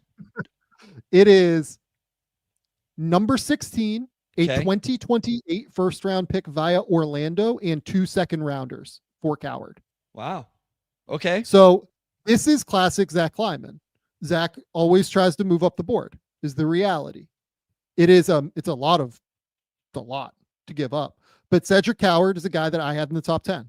And I am a huge fan of the player. I had him ahead of Maluach. Obviously had him ahead of Fears and Egor, right? I think he has the best frame of any wing in the class. 6'5" with a 7'2" wingspan, 8'10" standing reach, massive hands. But more than anything, when you watch Cedric Coward, he has a very, very kinetically sound movement pattern. He has a low center of gravity, projects as a very highly efficient shooter in the NBA. He has always been a very high level shooter, but more than that, the shot just looks beautiful coming out of his hands. It's clean, it's crisp. Everything looks great. He has a long track record of success, 38.8% from 3 over his Division I college career, in addition to 83%. He's an unbelievable kid. Awesome human being. Awesome human being. Literally didn't play AAU one summer so that he could go and do Habitat for Humanity. Like great, like super smart, super polished kid, sees the court really well as a passer. He's just very clearly still growing into who he is as as a player. You see it in his frame. Like he's a late developer, and this kid's like 219 pounds right now. He's going to get up to, I think, pretty easily, I would guess like 225, 230, and be like a physical beast. And the way he plays is he loves to use his shoulders and then like get to a little jumper, right? Like he loves to be able to bump and then go and shoot. Once he gets even stronger, that little bump is going to be absolutely devastating. I think he's a real upside swing in this class. I love this. I think the price point is aggressive for Memphis, but I love the player. So like, I don't know. Like I can't sit here and tell you that I don't like the deal. Like I like the player and I like the deal. So for those that aren't like super familiar, started at what, D3 school? Willamette. Yeah. Yeah. Somebody I got yelled at for pronouncing it wrong. It's Willamette. Me too. And I forgot what the correct was. So I wasn't going to say the name again to get yelled at again. Transferred to Eastern Washington. I actually saw him play in person a couple years ago when I went to a Northern Colorado game and Eastern Washington was playing there. And like all of the physical stuff you just talked about, I didn't know who he was, Sam. Like I just showed up to watch and I'm like, dang, this kid like looks the part, and then played the part there for Eastern Washington as well. Only played 6 games last year at Washington State after, suffering an injury. But as you like, he's almost 60% from the field for his career, 39% from 3. He was 38% on 4 attempts 2 years ago at Eastern Washington, over 80% from the free throw line. Rebounds, you mentioned the passing a little bit.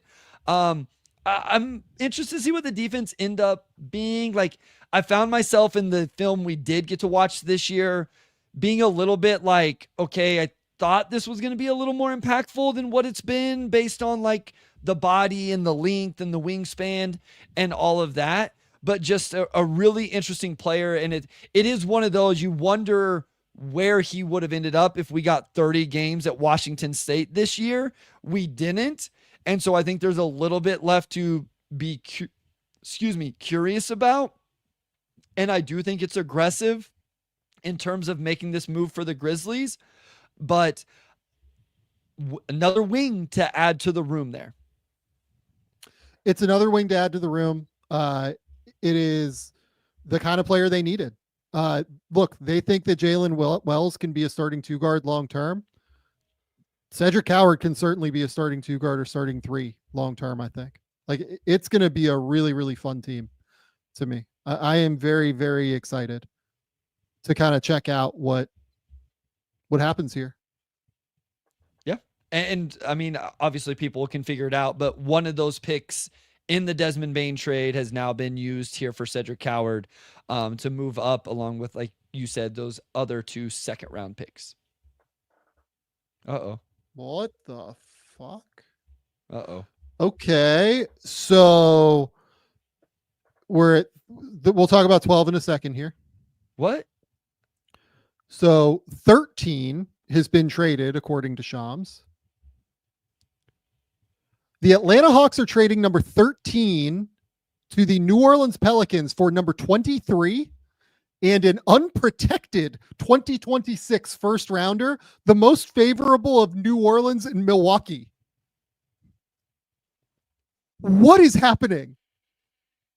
I mean, look, my number 1 draft loser is going to be New Orleans. Sam, I can guarantee real quick, that we're at that point. This is the Troy Weaver playbook.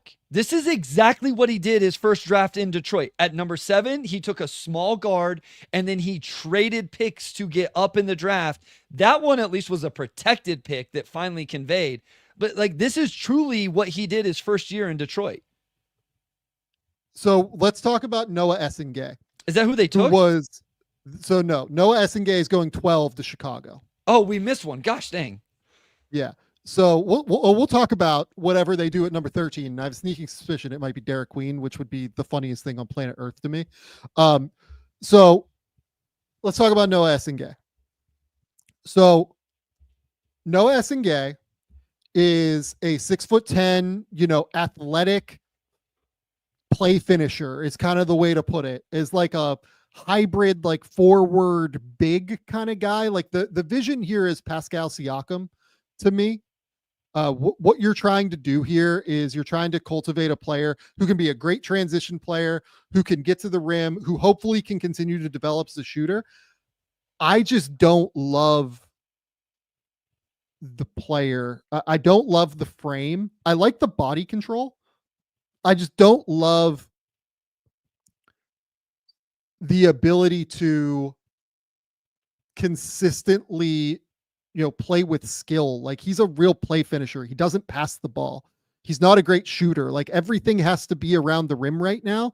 And he has a very high center of gravity, which is why he often ends up like kind of falling on the ground a little bit and like stumbling. And I'm interested to see how that style goes in the NBA.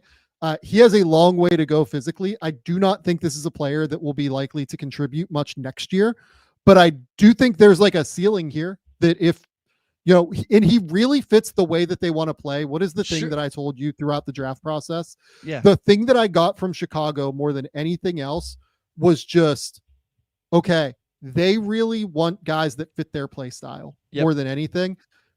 My issue with Essengue, who I had ranked like 16 or 17, like something like that. It's not like a crazy reach, but the finishing is kind of a mixed bag to me. He only made 47% of his layups, didn't have a lot of passing ability. And defensively, I think people really like him in a way that I don't. Has moments where he's like effective in switch situations, but like there's a lot of tape where he was not very good. I thought he gave up penetration too consistently in blow-bys. Offensive players who were shifty could really catch him. And then as a team defender, I thought his instincts were just like not very great. So what are your thoughts here?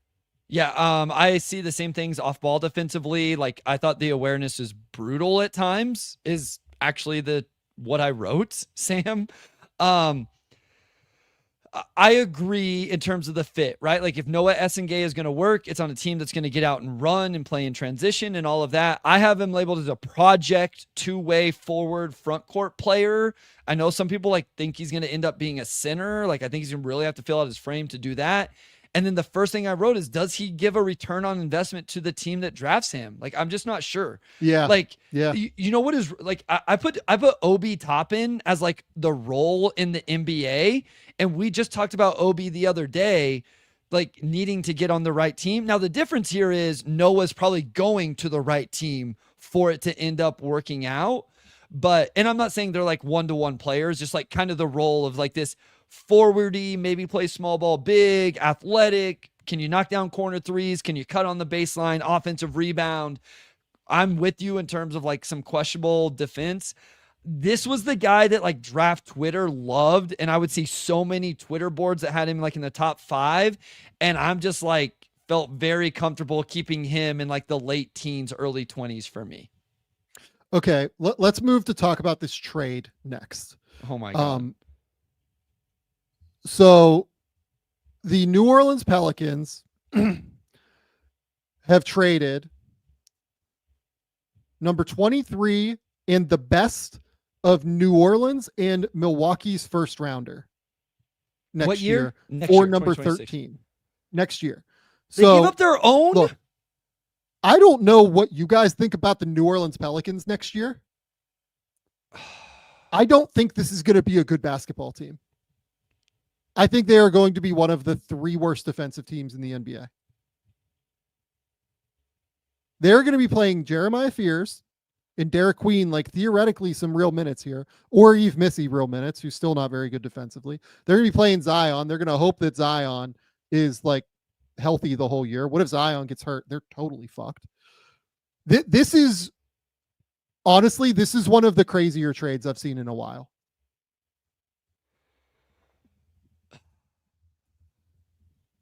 Sam, I don't understand. This is a lot. Yeah, continue, Bryce. Like, so, I know you lived through this, by the way. You've been through the Troy Weaver experience. I'm telling you. This is similar. It's the playbook.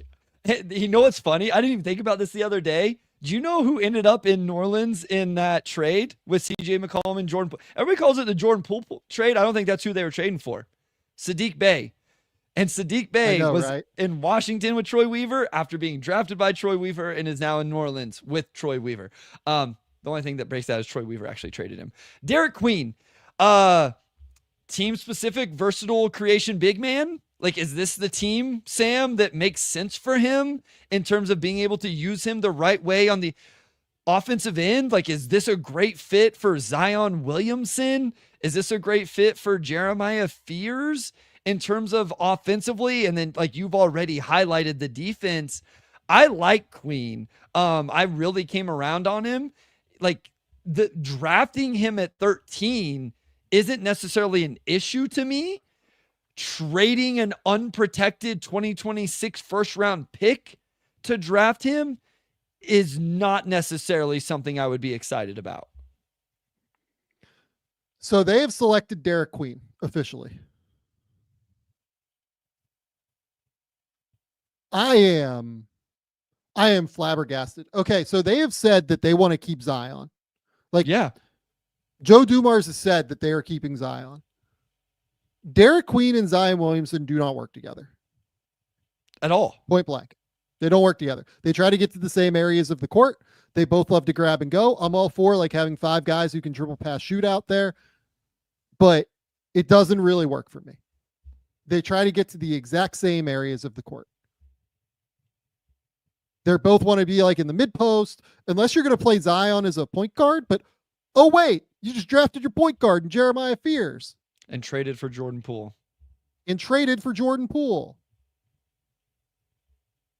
I am so confused. I mean, I'm not. Like, I know what this is. This is like, do we need the league to take over the Pelicans again? Is that where we're at? Like, does the league have to take over the New Orleans basketball franchise again? And just get this thing right. Let's. And I like Derik Queen, the player. We'll talk about Derik Queen in a second. I actually also like Derik Queen, the player. Yeah. But this is insane. This is absolute. You're building a team off of players that like aren't really playoff guys too. So what's your goal? I don't know. I can't with this. It drives me crazy because I like the player Derik Queen. Derik Queen. That's a great one. Can we just talk about Queen? Can we just do that? Like, we can evaluate offseason moves throughout the whole summer. Can we just give Derik Queen his credit for who he is as a prospect? Derik Queen is one of 5 freshmen since 1980 to average 15 points, 8 rebounds, and 1.9 assists while shooting 50% from the field. He took about 1 3 a game. He shot 74% from the line. Awesome rebounder, incredible ball handler for a big. Plays at great speed. Plays like with real control over the ball. Just like he's a hooper. Like, he just totally understands. That's what this team is. This is Hooper team now. Totally understands like how to be able to size up his man. He'll hit like crossovers with like hesitation. He'll hit like beautiful shot fakes off of pass fakes, like into shot fakes. And like, he's so sharp in terms of how he gets guys off balance. Great post presence. By the way, do you know where Derik Queen is from, Bryce? No. I know Derik Queen. I know we went to from Baltimore, Maryland, baby. I was going to say Pittsburgh. Usually those are the ones you shout out. No, I'm shouting out Baltimore because who does Troy Weaver tend to value? The guys from the DMV, baby. I mean, this is where we're at. They did draft Bub last year. Wasn't he from Baltimore? They drafted Bub last year from Baltimore. The Wizards, where Troy Weaver was, so you guys know. Yeah, drafted Sadiq Bey when he was with Detroit. Like, it's the guys that he knows. The big questions come on defense. Bryce, I will let you talk about Derik Queen on defense. Yeah, I mean, so I think he plays with good verticality. Gone for multiple shot fakes though. And then like closeouts are the biggest issue. Like, it's the thing is, can you play him at the 5? Does he have the size for this? So this was something when the measurements came out. I had somebody DM me and be like, Bryce, like, you need to realize that when this wingspan wasn't very good, the size, the measurements aren't great. He is below average in terms of those measurements as a 5, and they're not even that great as a 4 if he can do that and play at the 4 for the team in the NBA. And so, like, that's where I'm a little bit concerned, right? Like, I think he probably, I can't, he's such a good court mapper and like processor of the game to me. I can't imagine that doesn't translate to the defensive end in some way. And so maybe he can figure out to be like neutral, maybe, Sam. Like that's the best possible outcome if he can figure out the positionality of things. Is that fair? My hope for him was that he could get to, I wouldn't say neutral, I would say a little bit below average, just because he moves, he doesn't move super well, right? Like he moves okay laterally. It's that he doesn't move super well north-south. Sure. More than anything is the issue. I worry about him scrambling and like closing out in the modern NBA, being able to play defense that way. But like he's going to put up points and rebounds. Like he is going to produce, I think, Derik Queen, but he would have produced somewhere. I just worry if Zion's going to gobble up the points and rebounds that he would typically get. So like, it's just not even a great fit. Yeah. I don't know. Like Pelicans fans, I'm sorry. Checking like some of the group messages, like stuff like that, everybody's saying the same thing. Is like, we like the player Derik Queen. We don't love putting him in New Orleans with Zion Williamson. So yeah, that's right. Okay, let's go to one that makes a whole lot of sense, actually. Sure. Yep. The Spurs have taken Carter Bryant. Love it. Carter Bryant's a really good, solid basketball player. That's the reality. Just a good basketball player at the end of the day. Really good defender. Absolutely a fantastic defender. And this is something that if I was the Spurs, like I would really be valuing guys that are 3-and-D players. The Spurs don't have a ton of guys that do both right now. Carter Bryant, I think, has potential to do both. And that is a really critical thing here. Defensively, loved the way that he slides his feet.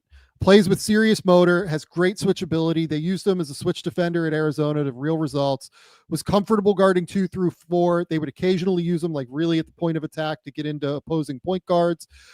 Really crawls into the space of the opposing ball handler. Tries to make life absolutely miserable for them.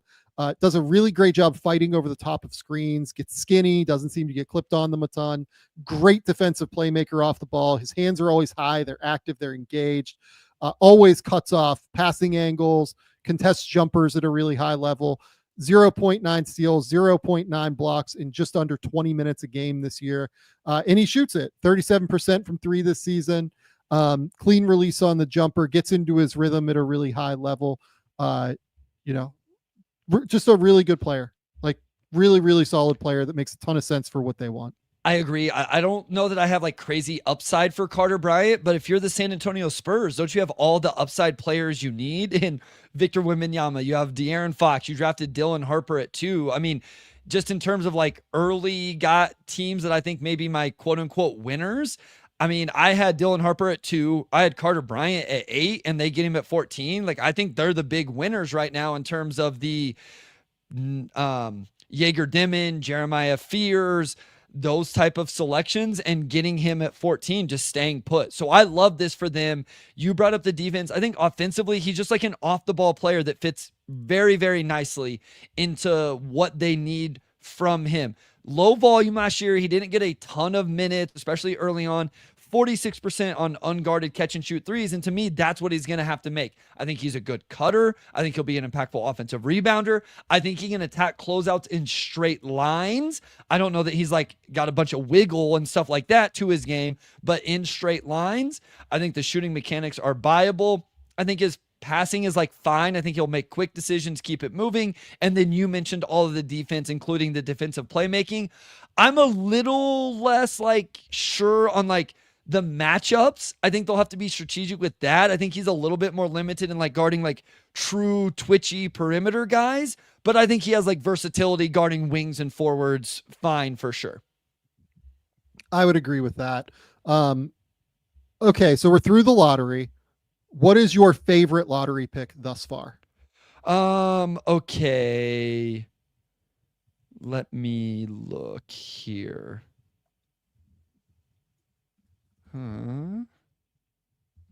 Murray-Boyles to the Raptors. I like that.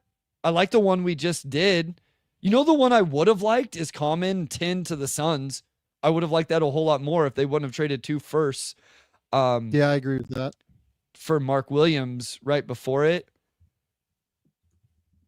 And I think I kind of like Trey to the Wizards, Sam. I also really like Trey Johnson to the Wizards. He's the exact player they need, and he fits the exact kind of player that they've been targeting as well. Just like high character, hard workers, guys that are really going to put in the time and effort. Bilal fits this mold. Bub fits this mold. I actually really like this quite a bit for them. Yeah. Let's see here. I'm trying to catch up. So I'll read off the lottery picks here in a second as I get them up on the ticker as we're talking here. So we can take a breather here finally. Number 1, Cooper Flagg to the Dallas Mavericks. Number 2, Dylan Harper to the San Antonio Spurs. Number 3, VJ Edgecombe to the Philadelphia 76ers. Number 4, Charlotte Hornets took Knueppel. Number 5, the Utah Jazz took Ace Bailey.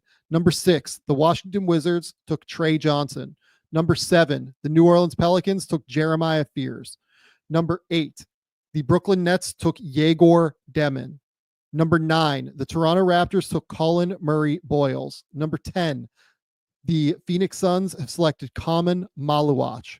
Number 11, the Memphis Grizzlies have traded up to get Cedric Coward. Number 12, the Chicago Bulls took Noah Essengue. Number 13, the New Orleans Pelicans made a catastrophic trade to get up and take a player that Bryce and I both like in Derik Queen.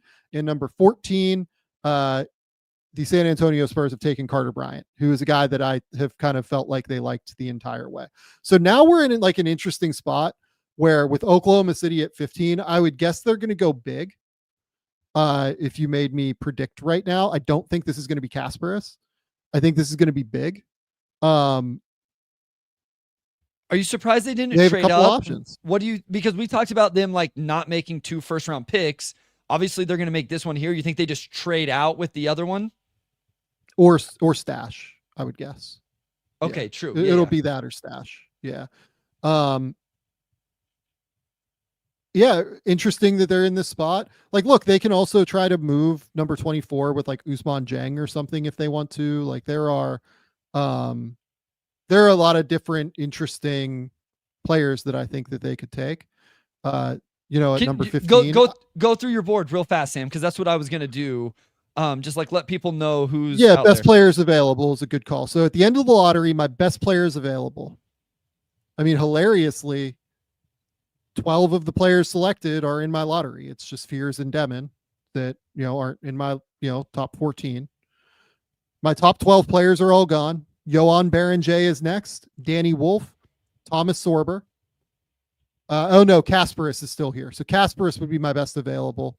Berenjay, Danny Wolf, Sorber, Jace Richardson, but I did try to slide him down earlier. Walter Clayton would be next as well. So here we are. Oklahoma City is up. They have selected Thomas Sorber out of Georgetown. Look, this is a player I've connected with them the entire time. I think I ended up with Sorber where on the mock. I don't remember. I'll pull up the mock as we're kind of. You took him in our last one that we did together. You took him for the Thunder. Yeah, that sounds like something I would do. Because I kind of knew that they liked him. So at 15, yes, I had Sorber at 15. Let's go. We're rolling here, Bryce. Like we're doing great on this mock. Like we feel strong. We feel like things are going well for us right now. I think we got like 7 out of 15, right? This is beautiful over at The Athletic. Okay. Let's talk about Sorber.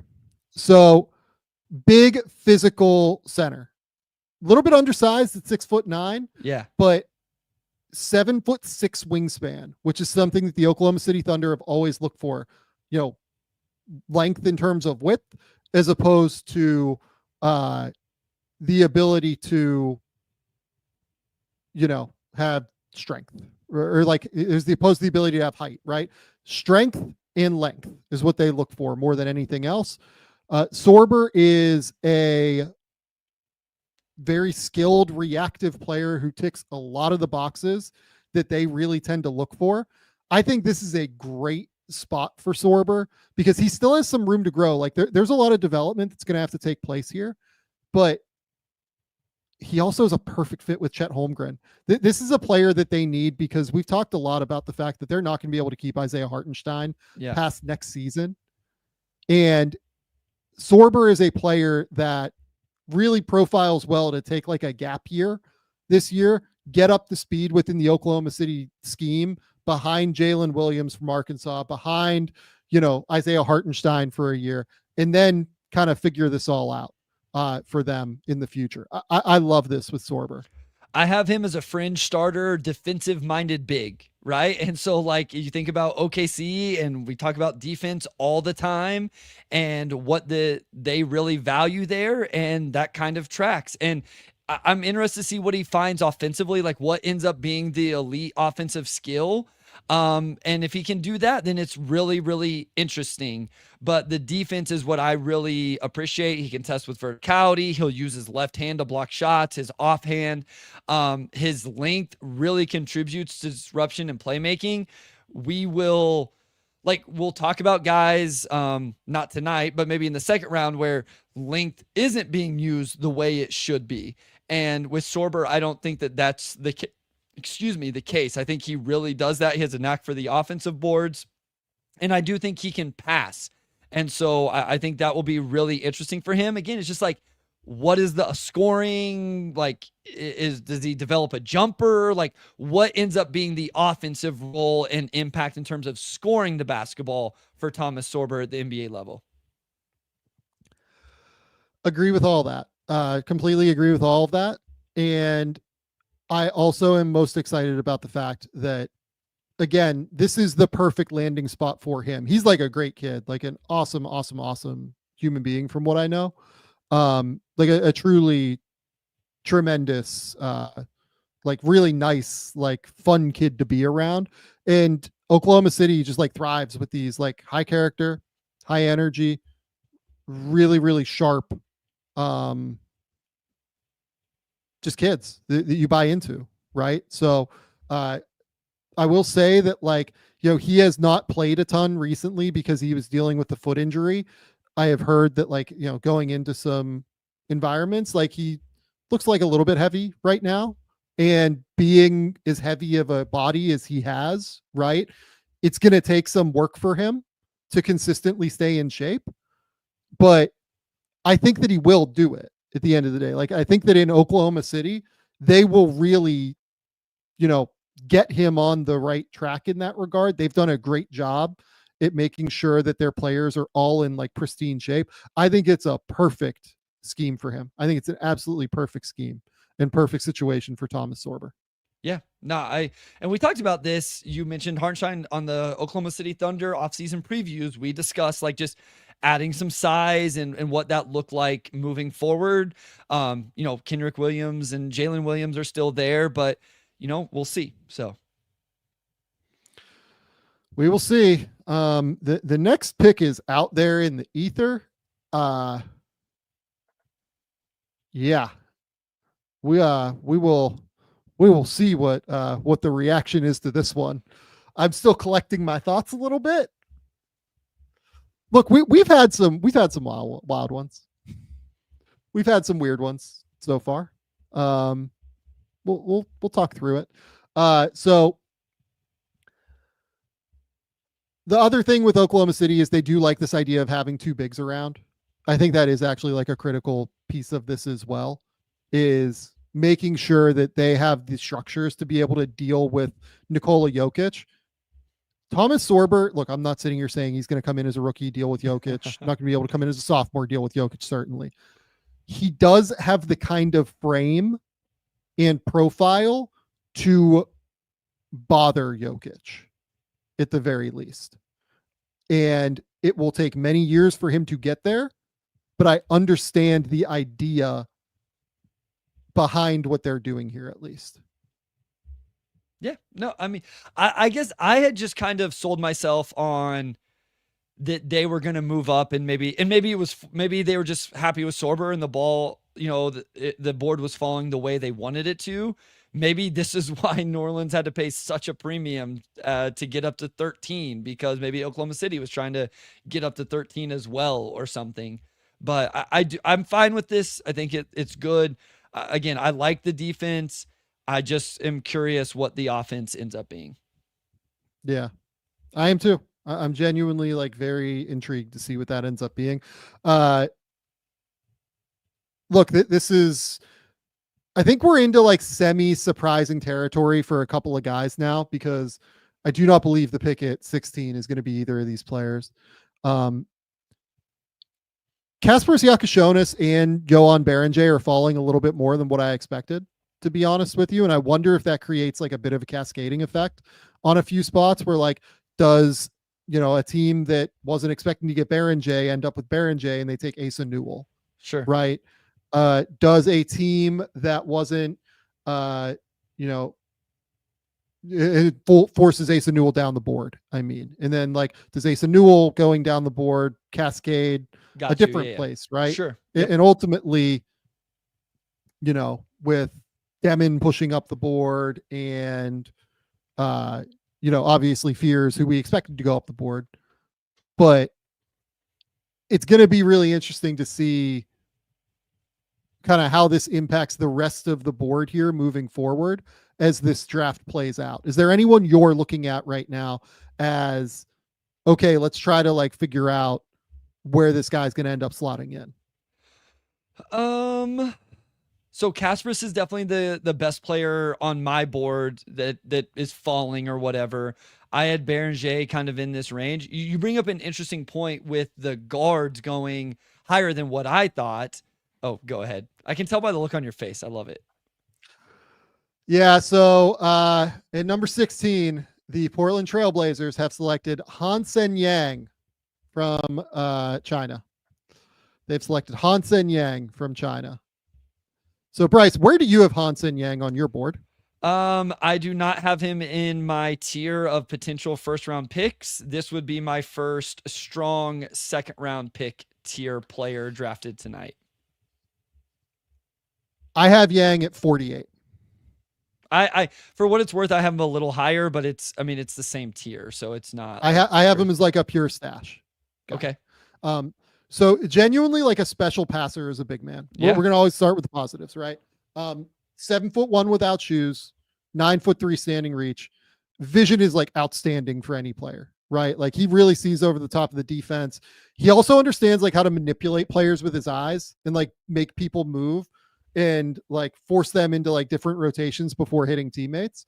Passes his teammates open consistently, like plays with like a calm poise a lot of the time. Averaged 2.8 assists per game this season, 3.8 last season, actually 4.7 at the under-19 World Cup. Was the CBA Defensive Player of the Year, which largely was just because he was a great rim protector. He's the biggest player in the league. 2.7 block shots per game after swatting 2.2 last year. Very good anticipation as a shot blocker. Also a really good offensive rebounder in China, and has really good touch, I should mention too. 75% at the rim. Again, that league is abhorrent on defense. Like genuinely terrible. So like, I don't even know if that number matters, but this is one where I can't even I can't fathom it. This is unfathomable to me. Let's go with Bryce. What is your evaluation on Hansen Yang before I explain why this is unfathomable? Yeah, it's a lot of the same stuff that you just mentioned. Skilled big in terms of the passing, but does he have the entire package to be like the hub of the offense, like a Şengün or something like that, a Sabonis? I don't know. Great height, but like my worries come defensively, Sam. And I realize you just said he was the defensive player of the year in the league. I get it. I've looked up the numbers. I've looked at the other centers that are in that league, and there's not a lot of competition. It's because he had big time shot blocking numbers, right? You mentioned the rim protection.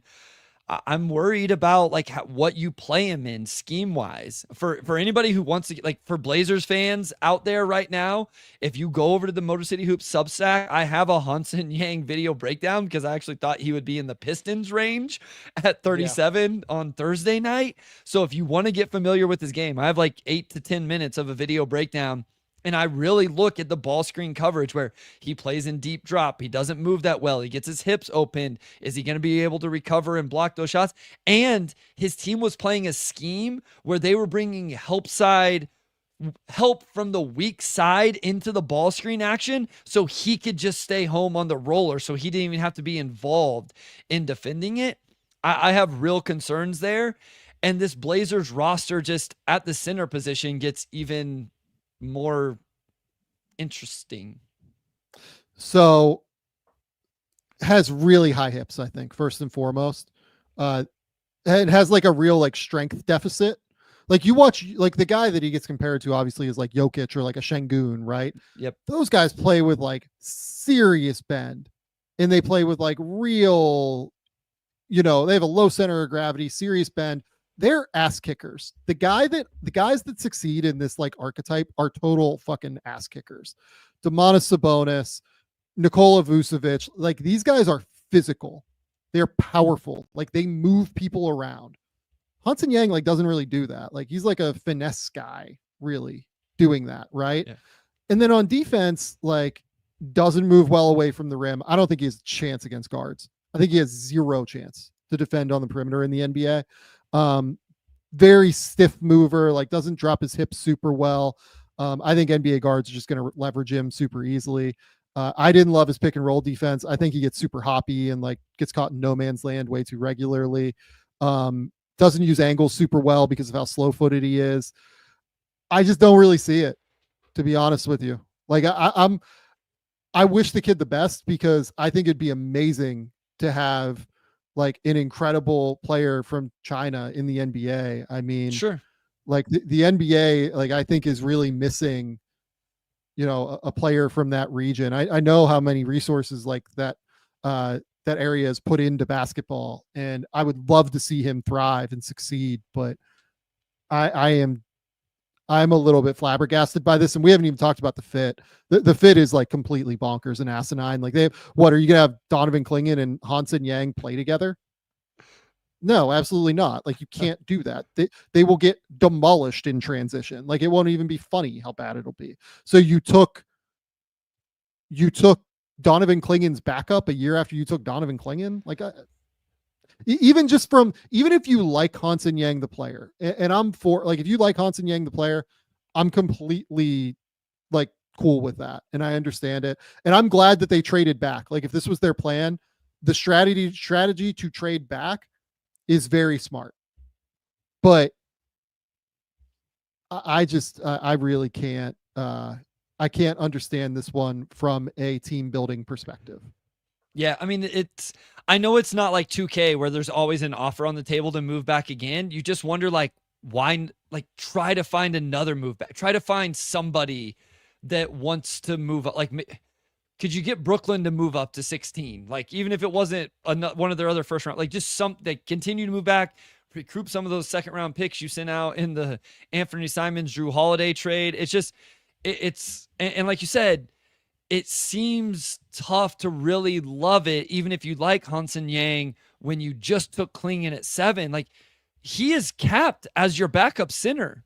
No matter, I mean, I guess not no matter what. I guess if he outplays Clingan, then now your number, whatever Clingan was last year, 7 or whatever, is now your backup center. It's just, it is interesting process and use of draft assets. Okay, Johan Baron J has been selected by the Minnesota Timberwolves. Okay. This is like the easiest pick in the world. Yeah. Baron J is a real developmental player. He is an incredible athlete, like an unbelievable athlete. 6'11", 7'5" wingspan, super long arms, great hands, like catches everything in his area. Moves like a wing, like moves at a level that no other big in this class really achieves. He's just very raw. Like, It's going to take some time. There is legitimately no better player for Baron J to learn from in the NBA than Rudy Gobert, because this is the exact archetype. Yep. Like this is exactly what it is, right? So I think this is a great pick from Tim Connolly. I think it makes a ton of sense. And I am a huge fan of what they've done here. Yep, I'm with you. Big, moves well, needs more play strength. He plays with like his hands on a lot. Like he's got real upside. Couple impressive rebounds, both ends of the floor, offensively, especially. I mean, he's not like a dribble pass, like shoot, like big in terms of that, like vertical lob guy.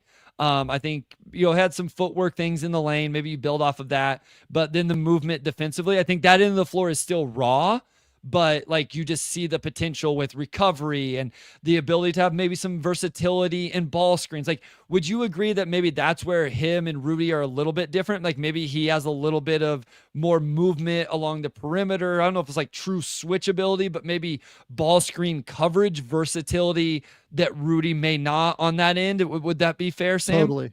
Okay. Totally. I think he has very real movement ability. Yeah. Look, he's going to take time to figure out how to utilize it is the thing. Like I can't emphasize enough.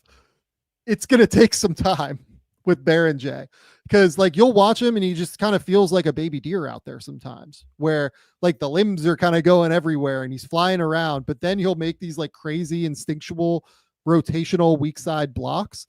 And you're like, oh my God, like what the hell did I just see here? Like, how did he even get there? He'll come from like off the screen and like make these crazy rotational, weak side like rim protections. Like great kid again. Like I can't emphasize enough how positive the intel is on Baron J. Like comes from this unbelievable family. I think his mom is like, like a stay-at-home mom, and his dad, I believe, is like a physiotherapist.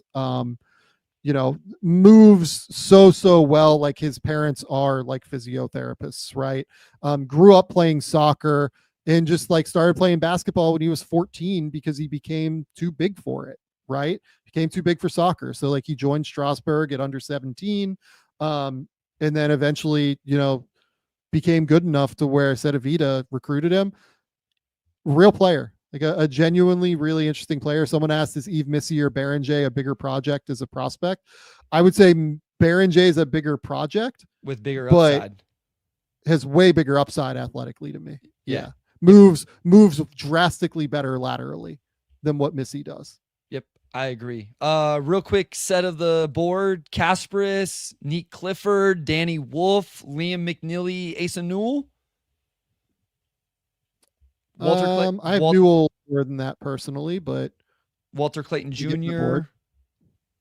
So yeah, Kasparas is one for sure. Danny Wolf would be two, and then Clayton, Jace, McNeely for me are the top guys. Okay. Yeah. And look, my read on Kasparas, for what it's worth, look, I'm going to start texting around because like I'm curious. I haven't been told there's an injury with him.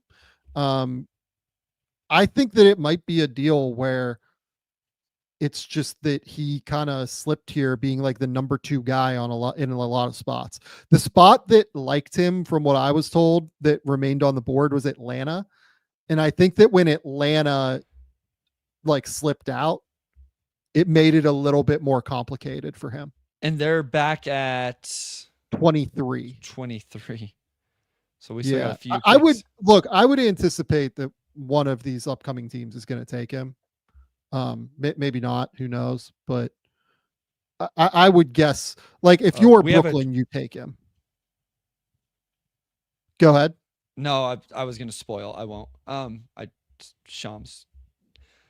So yeah, we have great. Go ahead. Yeah, we have a pick coming here. This is fantastic. I love it. And I believe it's a traded pick. Oh, okay. I was trying not to spoil that. So it's 18. I don't know what the trade. It's only a team moving a few spots, so. Oh, okay. Cool. Yeah. Yeah, this rocks. Okay. Yeah, I like this a lot. So, yep. Look, they're showing him on screen. I don't really have a problem saying it now. Okay. So Washington is trading number 18 to Utah, and Utah is taking Walter Clayton Jr.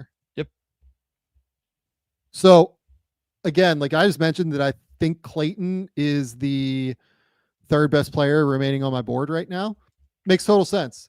I also completely buy this as being an Ainge guy, in all honesty, because he's like a former football player who was really good and like is super tough and knocks down shots and all that stuff. Yeah, I like Walter Clayton quite a bit. He's the guy that really jumped for me throughout the process. I ended up with him, I think, at 18 on my board. So he's going 18 here.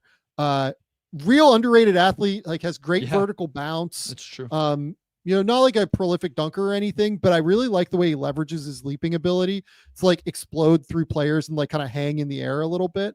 But more than anything, what I think is like really impressive is I love his like cadence as a ball handler and as a pull-up shooter.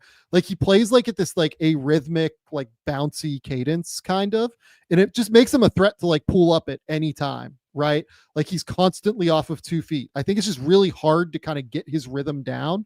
And then you mix it with the fact that he obviously has elite touch, right? Like 39% from 3, 87% from the line this year is like a career 90% 3-point or free throw shooter over the last 3 years of his career. I loved him coming into the year. I think I had him in the top 40 coming into the year, and he's just a fantastic, interesting player to me. This has been like a pretty solid draft for Utah. Even me not being like the biggest Ace Bailey fan in the world, like I like what they're doing here. Yeah, and like we talked about Trey Johnson, right, to Utah a lot at 5, and like we like the way that they could potentially use him within the offense. And now you're getting Walter Clayton at what pick are we at? 18. And so I like this for them. That backcourt is just a bloodbath of depending on what they do with Sexton and Clarkson, but then you also have Keontae George and Isaiah Collier. Now you add Walter Clayton Jr. to the mix.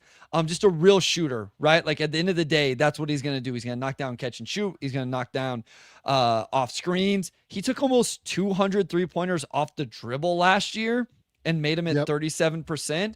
My question for you, Sam, is because I saw something that today, I consider him like an offensive scorer, like whether it's on ball, off ball, whatever. I don't consider him like a primary creator. Do you agree with that? Or do you think there's more upside with him to like run the offense, break down the defense, and create for others? Because I don't see that as much necessarily.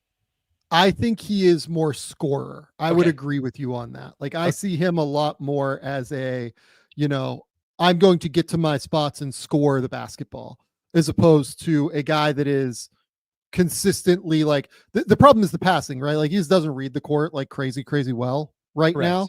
I think he misses reads like fairly regularly, but he's also tough on defense. Again, like I think the big thing with him, I think the athleticism is like way underrated. He's very athletic, super bouncy. He is super bouncy. He is super athletic. He is like a strong dude. Like he looks kind of small, and he is kind of small, frankly. But like I think he's better than Keontae George is like right now, if I'm being honest, at basketball. Like I like his cadence and the way he plays a little bit more than I like Keontae George. Yeah. The trade here, by the way. Yeah. Just to make it clear, 21, 43, and 2 future seconds. So 3 seconds, including 1 in this class? Yeah, okay. That's correct. To move up 3 spots. Interesting. Okay. Yep. All right. Yeah, I'm interested to see how the defense ends up. He's a really good communicator. Like, I think he'll probably rotate to the right spots and some of those things. I just wonder, like, especially get into like a playoff setting, which is not where Utah's at right now. So, it's okay. But like, how does that end up playing? Like, can he be that scrappy defensive guy that's digging, taking charges, like those type of things? I don't know that I saw that a ton, but we mentioned this a lot with guys. When you have the offensive usage that Walter Clayton Jr. had at Florida, you don't always have the energy to do that stuff on the defensive end. And that role is going to change in the NBA. Yeah. This is good. This is a good pick. Would I have preferred Kasparas? Like probably, but yeah, I like it. I think it makes sense for Washington to slide down a few spots. My guess on Clayton is that Utah probably felt like it had to jump Miami to get him. Yeah. Miami had been linked here quite a bit. And I would guess that that's what kind of happened here, is they felt like they had to get above them. Makes sense. That's been a very often mocked situation, right? Walter Clayton Jr. to the Heat. Yep. And look, like, he's just small. Like, small guards always have it a little bit hard, right? So we'll see where that ends up. But okay, let's run through some super chats real quick. Shout out to Sapra Vlogs, who left us 20 somethings. I don't know what that symbol is. We appreciate you. Didn't even ask a question or nothing. You gotta like give yourself a shout out or do something if you're gonna drop a super chat, but we appreciate it. Hell yeah. Eric Bishop, Yeah. I'm over the moon as a Spurs fan. I can't believe that Carter Bryant fell to them. I think that's a great pick. It's just such a smart move for them, and they'll develop him really, really well, I think. Real quick, I see a lot of people saying saying Utah's the big winner of the draft so far. I'm cool with that. I think San Antonio is as well. Like, yes, they didn't overthink number 2. I don't give them a ton of credit for that, but then getting Carter Bryant as well, I think that's 2 top 10 guys for me that the Spurs drafted. And staying steady and getting Carter Bryant too is the other thing. Like, not overreacting, not trying to spike up the board, keeping your assets and kind of going there. Sure. You know what I mean? Yeah. Final question here from Redmond Carson. How does Dylan Harper rank against other number 2 picks in the last decade? Yeah. So thinking back to number 2 picks. So I got him right here. Sar last year, better than that. Better. Yeah. Brandon Miller the year before. I had a higher grade on him than Brandon, but I would say league wide, it was pretty close. Chet ahead of him. Jalen Green. Dylan Harper ahead of Jalen Green for me, but I was lower on Jalen Green. James Wiseman. Ahead of Wiseman to me. Ja. I had him below Ja, but like kind of the same. I don't think people remember, like, Ja Morant was the first college player to average like 24, 10, and 5 rebounds in college, like, ever. Like, he was unbelievable at Murray State that year. So I would say that probably Ja is a little bit ahead there. But Marvin Bagley the third. I mean, look, that's Luka more than Marvin. Ahead of Marvin, below Luka. Lonzo Ball, Brandon Ingram, D'Angelo Russell, the Laker trio at number 2. Oh man, I forgot that they did that all 3 years. I had Dylan ahead of I think all 3 of those guys. Brandon is close, I would say. So like one of the 2 or 3 of the last decade? I would say one of the 4 best. 4 best. Yeah. Good. He made my top 20 prospects of the last there you go. 10 years. Yeah. So yeah, like, totally reasonable pick. From Treg Seti, Sam, are you going to post your top 10 movies of the century so far? I will. I've been thinking about this a little bit. I mean, look, number 1 through number 10 would be Roadhouse. Because I watched Roadhouse last night, and that's all that I can really think of. So Roadhouse. No, I'm kidding. It would be something along. I'll figure out what the top 10 are. Maybe that'll be an off-season project. We have a pick from Brooklyn. This is a player that, like, I've connected with Brooklyn throughout the process. Anybody that's listened, anybody that's read the work, has known that Brooklyn has really liked Nolan Traore throughout the entire process. They have selected Nolan Traore at number 19. Look. Whoa. Wait, hold on. God dang it. I like the player here. Never mind. I think that they should. Never mind. God dang it. I would like to know. I think now I'm officially at the point where I'm wondering if something is up with Kasparas that I don't know in terms of like an injury history. Because him falling is a little bit concerning. This is Cam Whitmore territory. Like we were probably higher. We were higher on Cam Whitmore than we were on Kasparas, but like this is I was as well. But this is like Cam Whitmore-ish. I feel like right now. So let's talk Traore. So Traore had a really tough start to the year. He was seen coming into the year as a guy that really could be a top 5 pick. Yeah. Didn't open the season super well. Was a bit inefficient, and teams really wondered like what his ability to score was, right? Throughout the back portion of the season, he really figured it out in a tough like European league in France. Plays at a really excellent pace, has a great handle that allows him to make plays and separate from his man. finds his ways into his spots that he wants to get to. He plays with great bend. He has counters for days. Has really good change of direction moves, like good behind the back dribbles. Can string together moves at a really high level. Just good at creating advantages in screens. But the thing that I think really, allows him to thrive is the passing ability. Does a great job drawing help defenders toward him and reading the court quickly to find the open man. Does a great job engaging the big and drop coverage and forcing him to kind of stay attached for that extra split second. I think he sees the court super well. The scoring efficiency will be a question for sure. Wasn't an amazing finisher this year, has never been a great shooter necessarily, but really understands the game at a high level. Yeah, I mean, I have him, like you said, we've mentioned it a few times now. This was a guy that was like top 5 coming into the year, didn't play to that standard.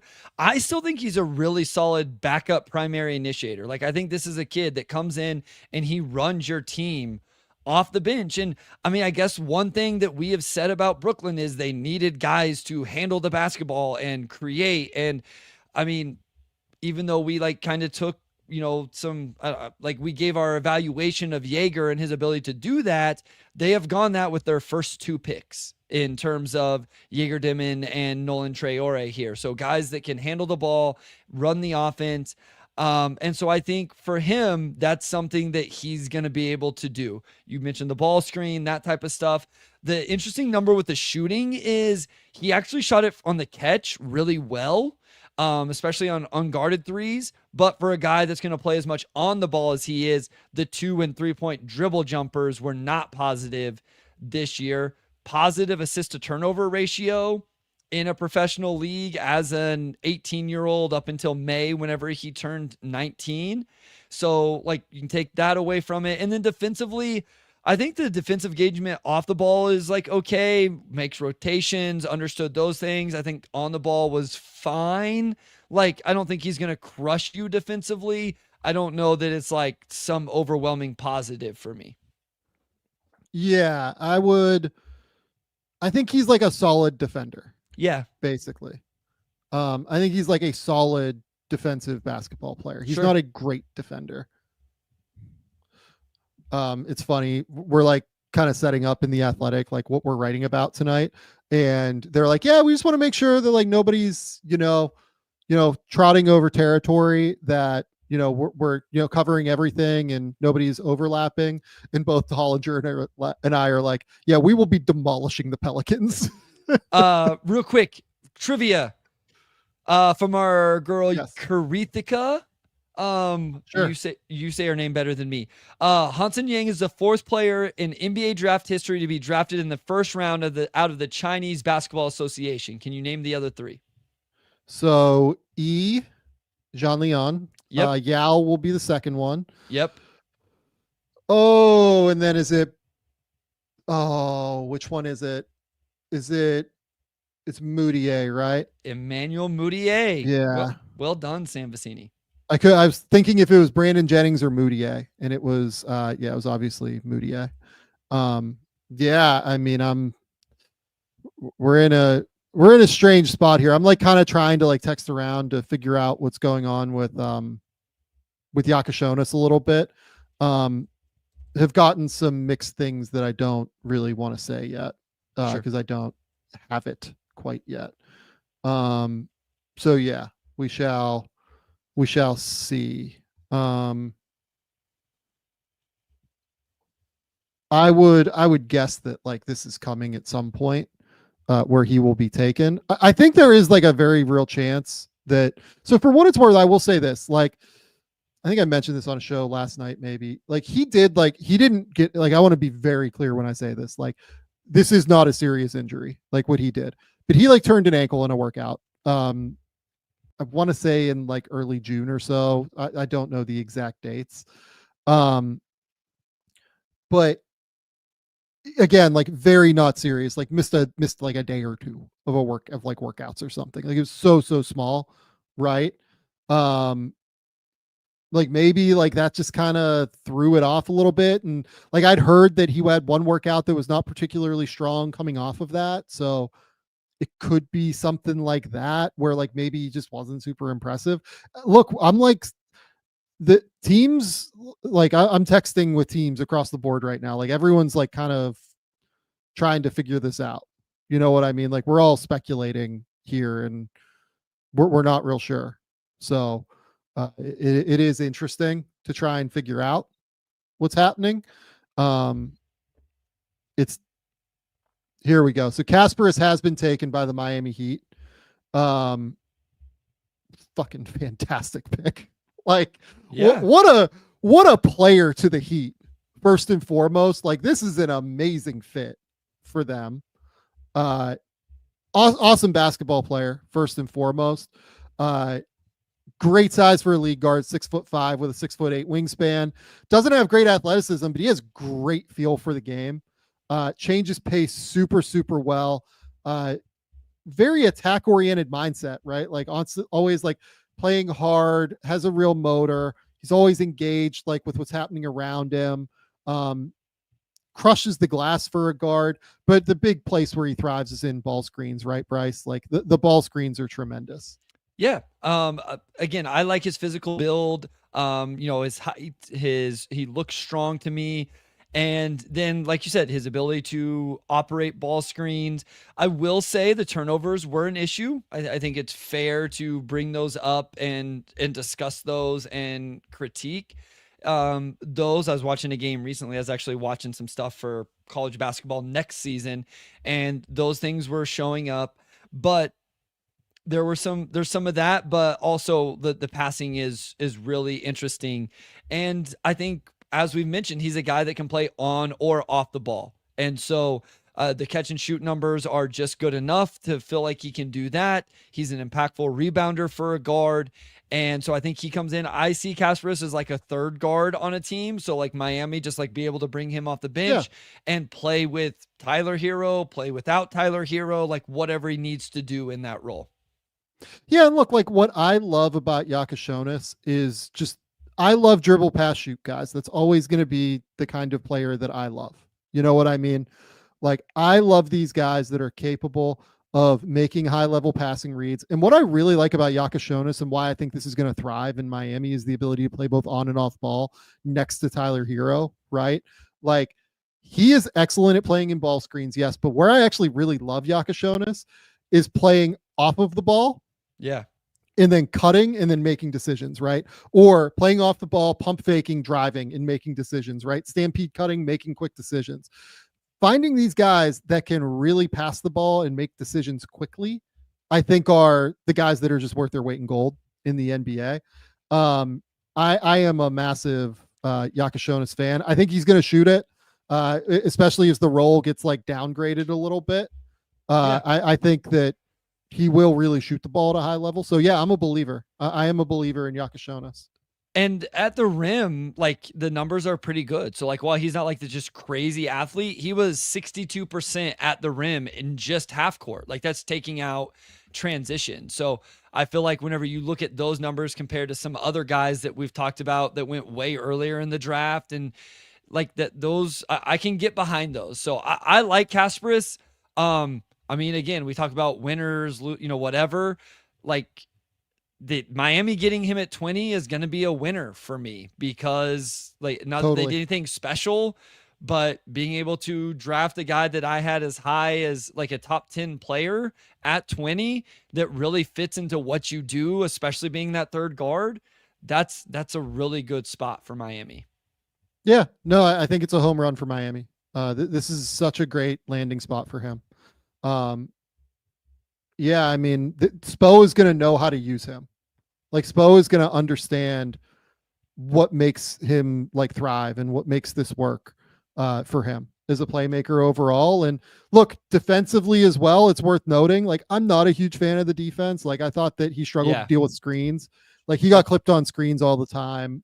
Really didn't like seem to recognize kind of where they were coming from and like kind of walked into them, I thought, as opposed to getting his feet set while he's preparing to like fight over them and like get around them. Doesn't have a ton of burst, so it can take him an extra split second to get back into the play. Like he fights, like he is a fighter and like he's aggressive and he's tough, but there are definitely worries on defense here. Like quicker guards kind of caught him this year for sure. Yeah, like I think he's going to be best playing off the ball on defense. So you do want to have like a real point of attack defender, in my opinion. But yeah, like I had KJ ahead of Egor for sure. And I had KJ ahead of Fears too. But I the reason why is that I think that guys like this who can play both on and off the ball really just have a lot of outs. Yeah. Right. They tend to have a lot of outs. And I kind of think that that's going to work at the end of the day. Like him having a lot of outs is going to allow him to be successful in some respect, at least. So we're to the final third of the first round. We have Washington on the clock, I believe, after the trade that they made with Utah. Then we get to the 3 Brooklyn picks are coming up in this range. The Hawks. Seriously, they haven't moved one of these yet. By the way, I'm fascinated. Truly 3 times in the next 10. We get the Hawks, who traded all the way back from 13 with the Pelicans, the Thunder's second pick, Orlando, and then we get Boston. Phoenix traded that pick to, what was that one? Right? I'm sorry. What are you talking about? Phoenix traded 29 to the Hornets. So we'll have the Hornets at 29 and then the Clippers at 30. And then names for me, available right now: Neat Clifford, Danny Wolf, Liam McNeely, Asa Newell, Will Riley, Hugo Gonzalez, Noah Pinda, Jace Richardson, obviously. So we're getting into some really interesting names here. And I think this will be a fun part of the draft to see where some of these guys end up. And then, the fits and how teams, and I think I know we got Hansen Yang already, but maybe some guys I think, are second round prospects, maybe guys you had a second round that end up here at the end of the first. So I think this will be a fascinating portion of the draft, along with, I think we have between the Thunder pick and at least 2 of the Brooklyn picks, I think we have 3 or 4 picks that could be moved out here in the next 10 for teams wanting to move into the first round or move up into the first round from somewhere in the second round. Yep. I think that's right. Yeah, I mean, genuinely a strange draft so far. It's been amazing. It's been amazing. Like we ended up with Hansen Yang getting drafted in the first round. For that alone, what are we doing? We still have over 3,000 of you here just on YouTube live. So again, just want to reiterate, if you are not subscribed to the Game Theory Podcast YouTube channel, you should be. Please take a moment to hit that button, hit the like button while you're here as well. But we appreciate you, obviously, but come back tomorrow for the second round. We'll have a lot of fun with that as well. And then off-season free agents, trades, summer league, and obviously into the season. Like, we're doing this thing year round, as you can imagine. But if you're here, we appreciate you. If you're not already a subscriber, you just came for the draft, go ahead and hit the subscribe button so you can check out anytime we go live.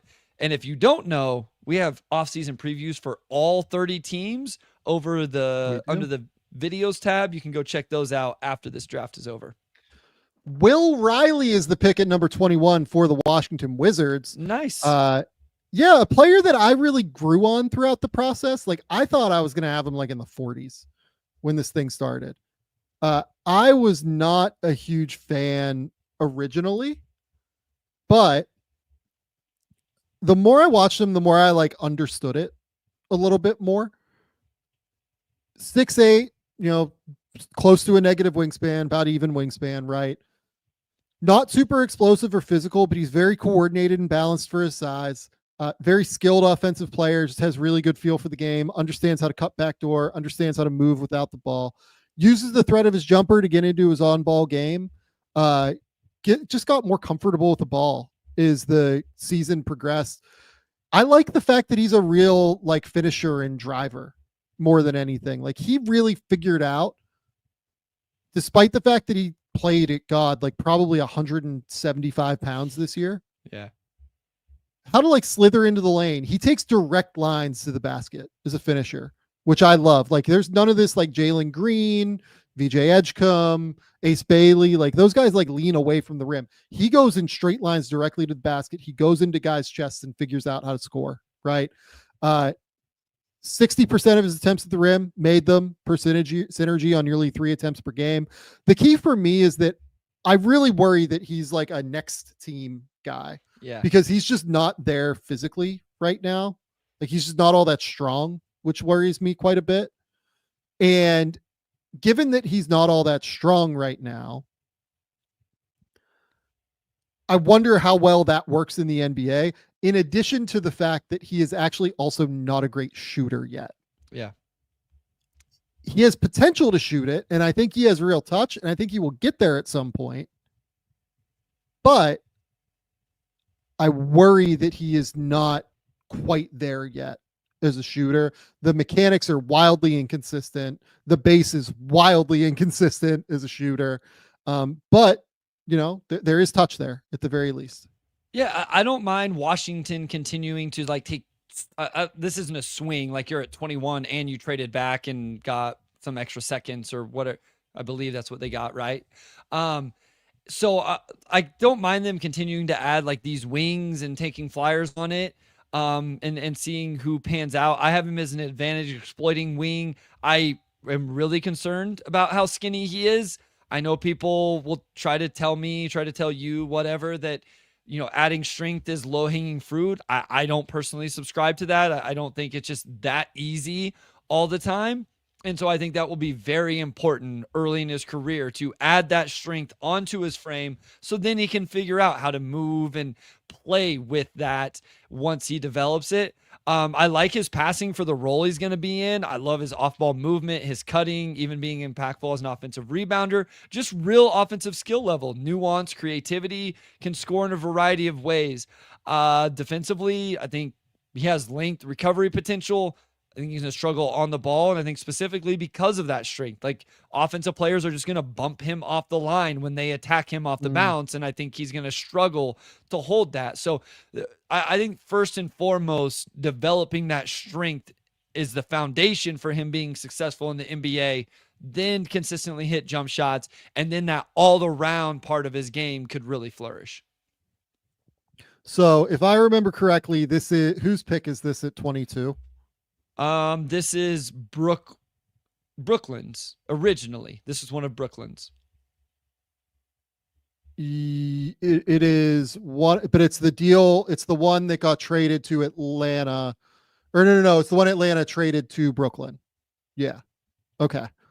Oh, in the Kristaps deal for taking Correct. on Terrence Mann. Yeah. Correct. Yes. I knew that this pick had been traded. I was trying to remember how exactly it had been traded. It was originally a Lakers pick. Correct. It was originally a Lakers pick. I'm intrigued. We got a celebration in the Brooklyn draft headquarters. Man, they really celebrate their picks, man. They go for it. Good for them. They're not going to do this, are they? They're not going to take 5 guys, are they? I can't imagine so personally, but I would imagine that they're probably gonna like maybe get rid. Like Sacramento has been rumored to be trying to get into the draft. Like, you know, the price point is probably dropping lower and lower on these picks at 26 and 27 as we go. You know what I mean? So Sorry. yeah. I was looking at their spot track, and they have like some random 31-year-old center that's still on their cap holds as a former. Yeah, I mean, Nikola. that'll change this year. Yeah, Milutinov. Sorry. Oh, Milutinov. Oh, Yeah. Shout out Nikola Milutinov. Plays for the Serbian national team. Like really, really, you know, big body, longtime EuroLeague stalwart. You know, is like been awesome over there. I think where the hell does he play right now? He played for CSKA Moscow for a while, and then played for Olympiacos before that. I want to say I want to say he came back to Olympiacos. Is my memory. It's scary that I think I know that. Let's take a look. Let's see. Did I nail Nikola Milutinov? I did. He plays for Olympiacos again. My brain is irrevocably broken, guys. That's the reality here of things. Okay. Number 22, like Brooklyn is already celebrated. So is this just like we're holding on for TV, like holding on for applause? Maybe they're celebrating the trade they made and they're super excited about the return they got. And yeah. Let's shout out some super chats. So Hansen Yang is the truth from Mitch, the Saints fan. Tired of the bandwagon takes on him. Y'all gonna see he's top 10 for me. Glad Blazers see what I see. Always go best player available. Yeah, I mean, look, I had him 48. I mean, I don't think that's a bandwagon take. I think that's me having written a 200-page book on the draft this year and evaluating giving my opinion. The problem that I have with the Yang pick, I tend to be very forgiving when it comes to the evaluation side, because I understand that like people just have different opinions. You know what I mean? It's that you just drafted a center that is a position locked center last year. And this is definitely a position locked center. And you have all of the centers on your roster as it is. So that's kind of why I'm like a little bit more skeptical. So, okay. Brooklyn has taken Drake Powell. So I had Drake Powell at 27 to Brooklyn in the mock that I did. So that is just off by, 5 picks, but right team. I feel pretty good about that one. Yeah, I'd kind of heard that Brooklyn liked Drake Powell a little bit lower for me, in all honesty. I get the appeal. If you think that Drake Powell is going to shoot, he probably should go higher than this, in all honesty. Yeah. He's a genuinely great defender. Because he can really defend. Yep. I didn't really think anybody did a better job this year on Cooper Flagg than Drake Powell did. I thought he was outstanding. Uses his hands really well on defense, extends his arm to cut off different passing lanes really well, cuts off angles from on-ball players after they pick up the ball, gets as big as possible to bother opposing players, wasn't an amazing defensive playmaker, but seemed to get more deflections or force ball handlers to momentarily bobble the ball as opposed to like outright steals. Did get called for fouls like fairly regularly. Like he's a very handsy defender, but he's a monster on-ball defender. And just in terms of the shooting, like he shoot 38% from 3. He just doesn't take a lot of them. And to be honest with you, like this is the number that worries me. Like he is just kind of a nothing offensive player in college out there, right? Like his usage rate was 13.8 this season, which was the lowest of all of North Carolina's 9 rotation players this year. No wing has ever been drafted with a usage rate that low in his pre-draft season. Only John Diebler, AJ Griffin, Dalen Terry, Johnny Furphy, Andre Jackson Jr., Caleb Houston, DeAndre Liggins, Ryan Dunn, Josh Primo, and Chris Livingston were the prospects to be drafted since 2008 with a usage rate below 17, which is a big jump from where he was below 14. And look, like that track record of success, like isn't very positive. You know what I mean? Like he's just not remotely close as an offensive player right now. Yep. Yeah. I mean, I kind of just back up what you say there. Like I have him as a 3-and-D wing. I buy the defense. I think he's good. I'm not sure I can buy the offense, and we'll see. There's some intriguing numbers, but it all plays into what you said there with kind of the, like Synergy has him at 40% on catch and shoot on 90 attempts. Like that's not nothing. The at the rim numbers are solid overall in the half court. That's still above 60%, but it's just so low volume. And so it's like, what are you going to get from him offensively? But like the defense, I think is really good on and off the ball. I think he can make an impact, off ball rotations, jumping into passing lanes, those type of things. I just wonder if he can knock down enough catch and shoot. And so here for Brooklyn at 22, I had him a little bit lower, but I love this at whatever it was, 27, 26. So I'm not going to quibble over them taking him a few spots higher, especially if they like him and they're going to move off of 26 and 27. Go ahead and take him here at 22, add him to your wing room. add some defense there, and then especially if you're going to trade out. Yep, I agree. Look, like, I appreciate the fact that they're building out the perimeter as well. It makes me question if they're going to move Nick Claxton, honestly. The fact that they've taken now Egor, Nolan Traore, and Drake Powell. By the way, they had 8, 19, and 22 so far. They have taken the players ranked on my board 25, 20, or no, I'm sorry, 26, 22, and 34. Again, like, I tend to be pretty forgiving when it comes to evaluations. Like, I'm for a lot here in terms of differing opinions, but man, they look at it differently than I do. I'll say that they clearly are looking at it very differently than I look at it. And okay, cool. I'm for it. Let's see. We have some more super chats here to run through. From JDW Karasu, 3K, awesome chat and viewers, guys. Yeah, we appreciate everybody that's here. Like Bryce said, 3,200 people still strong going.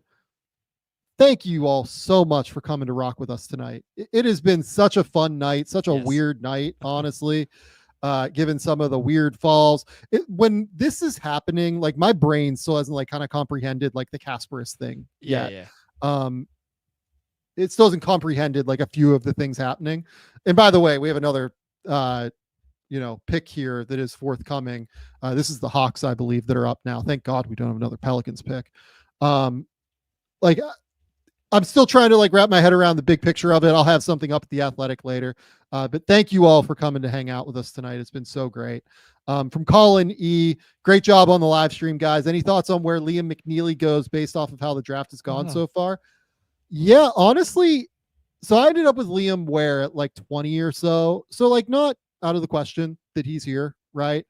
I'd gotten like more positive feedback on him. Yeah. I will be very interested to see what Oklahoma City does at 24, because I wrote this, that my read was that Oklahoma City quite liked him. After having him in for their workout. He ticks a lot of Oklahoma City boxes as well. The problem is that it is very hard for them to take 2 rookies next year. Like, they have a 15-person roster like locked in already right now. They would have to get off of both Jeng and Dylan Jones to do this. And like, I'm not sitting here saying that's going to be all that hard, but it is interesting to me. That would be my spot for Liam, is maybe 24 here. Why did Wolf fall? Turnovers a worry? ? Danny Wolf is just very polarizing league wide. I wrote in the draft guide that I thought that his range was like starting at 9, because I knew that Toronto had some interest, and like extending pretty far into the 20s. I thought he's just a polarizing player. I like him. Others don't. This is one that I completely understand. Like, if you are not a Danny Wolf guy, he's just not going to be for everybody at all. Okay. We have 23 in the books now. It is Asa Newell going to the Atlanta Hawks. I had heard rumors that like Atlanta was kind of considering him at 13, but they had some other guys that they liked at 13. So I didn't really think that he would go there, but given that they traded down, I'm not super surprised. I'd also heard that like Miami quite liked him. So I think like if Kasparas hadn't gone, like, Newell might have very well gone 13th. A guy that I'm like a little bit lower on than what the consensus is, I would argue. I have him at 29. I would have guessed the consensus. I mean, I'll pull up like, John Chepkovich, because Chepkovich is the best. We're all for him thriving, him getting a name drop here. Chepkovich had him at 18 and I am at 29. So anytime I have like a 10 pick difference, it's a pretty big one in terms of the board. Great athlete, covers a ton of ground, flies around everywhere, very mobile, fluid through his hips, very coordinated, has amazing hands, I think. Like, catches everything in the area, it feels like to me. Really good below his waist, can go up and high point the ball, crashes the glass hard, particularly on the offensive end. And defensively, he's a great mover. They had a top 30 defense in the country this year, Georgia. He's a 6 foot, what do we want to call him? 6'9", 225-pound kid. and he's switchable defensively. You know, he can stay in front of multiple different player types. It's just that the offense is a little bit questionable for me. Yeah. Where do you fall on the offense? Because it's going to take some time for him as a shooter. It's also going to take some time for him as like a processor and passer, I think. Yeah, I'm in the same spot. I mean, what Atlanta has done, adding to their big man room, is interesting. I mean, with the trade for Porzingis, obviously, if he's healthy, and then Newell, at the very least, bringing some versatility to that, especially on the defensive end. Is he able to knock down shots? And then I mentioned the passing as well. Like, does he have the touch? Does he have the passing? I don't have a whole lot of notes about the passing, which isn't a great sign. Is he able to operate in short rolls? And so what is the offensive role, Sam? And ultimately, that's where I land with him is, okay, is he playing the 4 and trying to space the floor to the corner? And, is he going to be able to do that? I mean, I guess with Porzingis in Atlanta, there's a path to that, right? Can you play him and Okongwu off the bench together in that scenario? So I don't know. Like there was flashes offensively that I found interesting, but not enough for me to just be like, what is the role to score the basketball in the NBA? And then again, I don't know that he's like a passer or anything. I think he's going to be a nightmare on the boards. And then I really love the defense, like his ability to move around the perimeter, the switch versatility, the recovery ability and ground coverage, plays with verticality. Like I really like what he's going to offer a team defensively. I just don't know what the offense is going to be. Yeah. Yeah, I agree. Like if he was a short roll playmaker, like if he could really pass the ball out of short rolls, if he could, do a few different things in that respect. Yeah. I would really like him. Like I'd be very, very in a lot of different ways. I don't know what the offense is yet is my problem. Yeah. I'm not totally sure what it is yet. I don't know either. And that's when I had him much higher earlier in the season, I think I bought into like this floor spacing. I think maybe I'd have seen him attack a couple closeouts and like in straight lines is like, oh, like this is interesting. What do you think the role, like where do you, not even next year, Sam, but like big picture, where does he play more minutes? Like, is he a 50-50 split between the 4 and the 5? Is it like, what do you think that ends up being? Yeah. So, obviously going to Atlanta, they have KP. I actually love him next to Porzingis. Sure. Like that's like the perfect role for him. It's like, Porzingis, starts, comes in a little bit later, and then, starts, comes out early, comes in at the end of the first quarter, and then they bring in Newell as like the energy, like, let's go like help out and do everything. I kind of like that too. That kind of works for me. Yeah, no, I don't mind that. And like, maybe even like maybe him and Onyeka could play together off the bench. Like those 3 guys, along with Jalen Johnson at the 4, like if healthy, I know we don't need to talk about this right now. If healthy, like Atlanta's kind of built an intriguing roster to me. They got to round it out with some depth still. Might be like a sneaky top 4 Eastern Conference team, I think. I'm going to be honest. If healthy, and Sam, if healthy, the defense, like they've really gone in defensively. Like with Dyson, Risache is just going to be better in year 2. Porzingis is a real defensive impact. And if Newell's going to give you something as a rookie, it's on the defensive end. I agree. Okay. So the Kings have traded in at 24, according to Shams. This has been talked about a lot, right? That Sacramento wanted to get back in. Yeah. And, I think I've reported that at The Athletic. I think that you have, you haven't reported it, but like we've talked about it a lot on the show. Correct. Yeah, Nick Clifford is going here to Sacramento. And Nick Clifford's one of your guys. So I am intrigued to hear what your perspective is on Nick more than anything. Yeah, I mean, I will be interested to hear what the compensation is for Clifford here, because I think that's important. But I have Nick Clifford as a versatile two-way wing. I had Nick as a top 20 player on my board. So I think this is good value for him. I think that Clifford is going to be able to knock down shots. He was 37% on catch and shoot, overall 39% last season. He even knocked down some shots off screens. I think he can move. I think he can cut. I think he understands the off-ball role that he will have to eventually play or need to play in the NBA, because he was very much on the ball at Colorado State. They let him run the offense, operate ball screens, those type of things. I don't think Sacramento is drafting Nick Clifford to do that, Sam. But if he needs to attack a closeout and then here comes the help in the rotations, I think he can make those reads. He does it out of ball screens at Colorado State. So I like that, just this versatile wing. And then defensively, I think he's going to be good on that end. Like, I like his awareness, his engagement, understands scheme and rotations. He's impactful as a rebounder. I don't know what the on-ball defense, like how impactful that is, but I love the off-ball engagement. Yeah, I agree. And the big swing skill for me on Nick is going to be the jumper, right? Because it's just always been very streaky is the way to put it. Like, he goes through stretches where he is on fire. Like, he's a career 35.6% 3-point shooter, and he hit 40% of his limited attempts as a sophomore, then made 28.8% as a junior. Fourth year, he was hit or miss. Started out incredibly hot and then made just 22% over his final 15 games.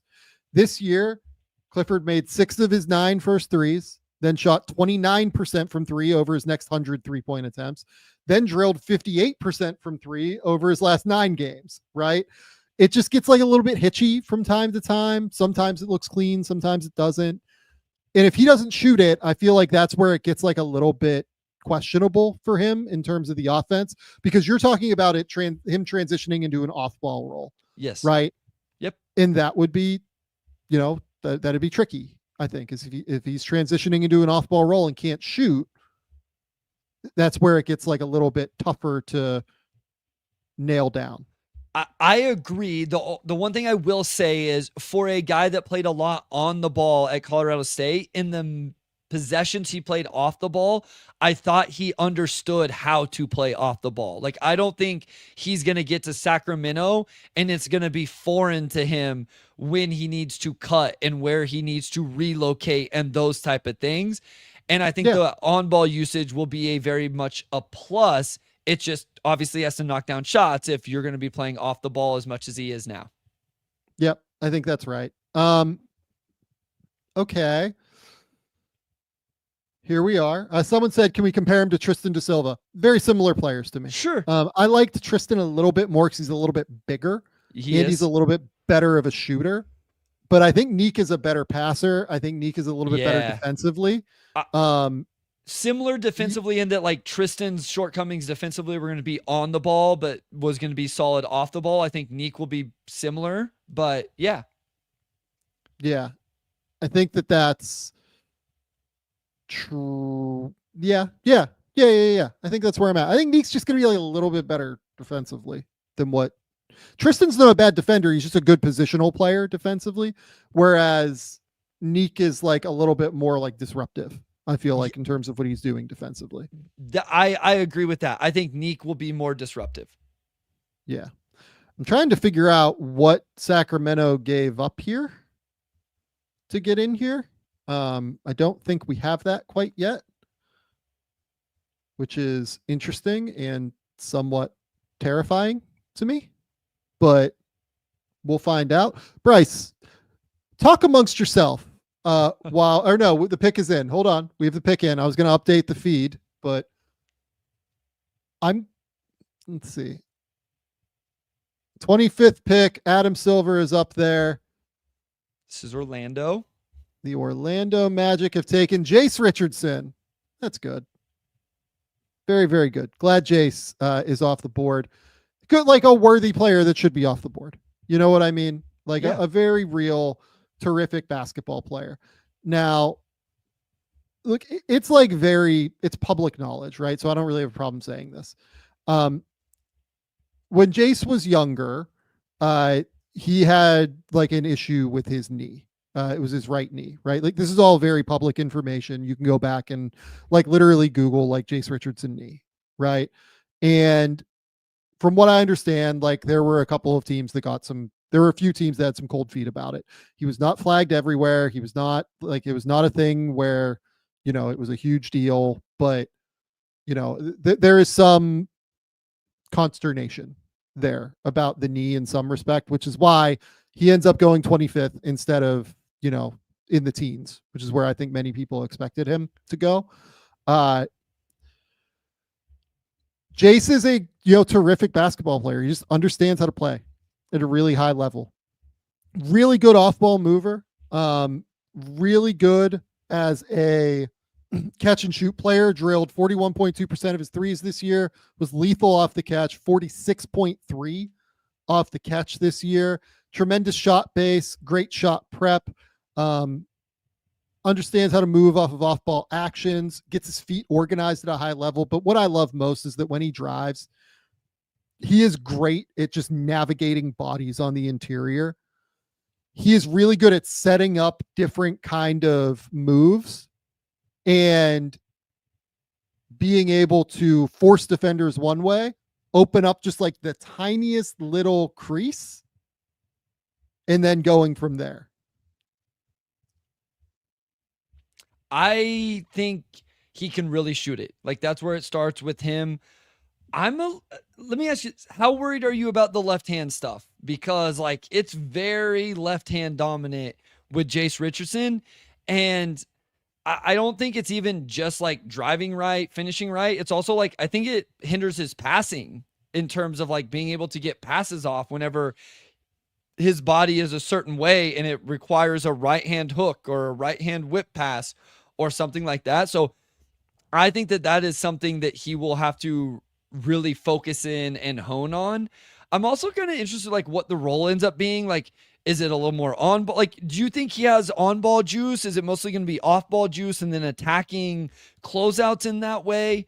I think this is a really good spot for him. I think this makes sense for Orlando, where it's just like continue to add shooting in the backcourt. Like, I realize you just got Desmond Bane, but I think we mocked him to Orlando in the most recent mock. And you know, I brought like, you just got, you know, Cole Anthony went out in that trade as well. So there's some minutes, you know, in the backcourt off the bench. But and for the love of God, Bryce, do you know what they needed more than anything?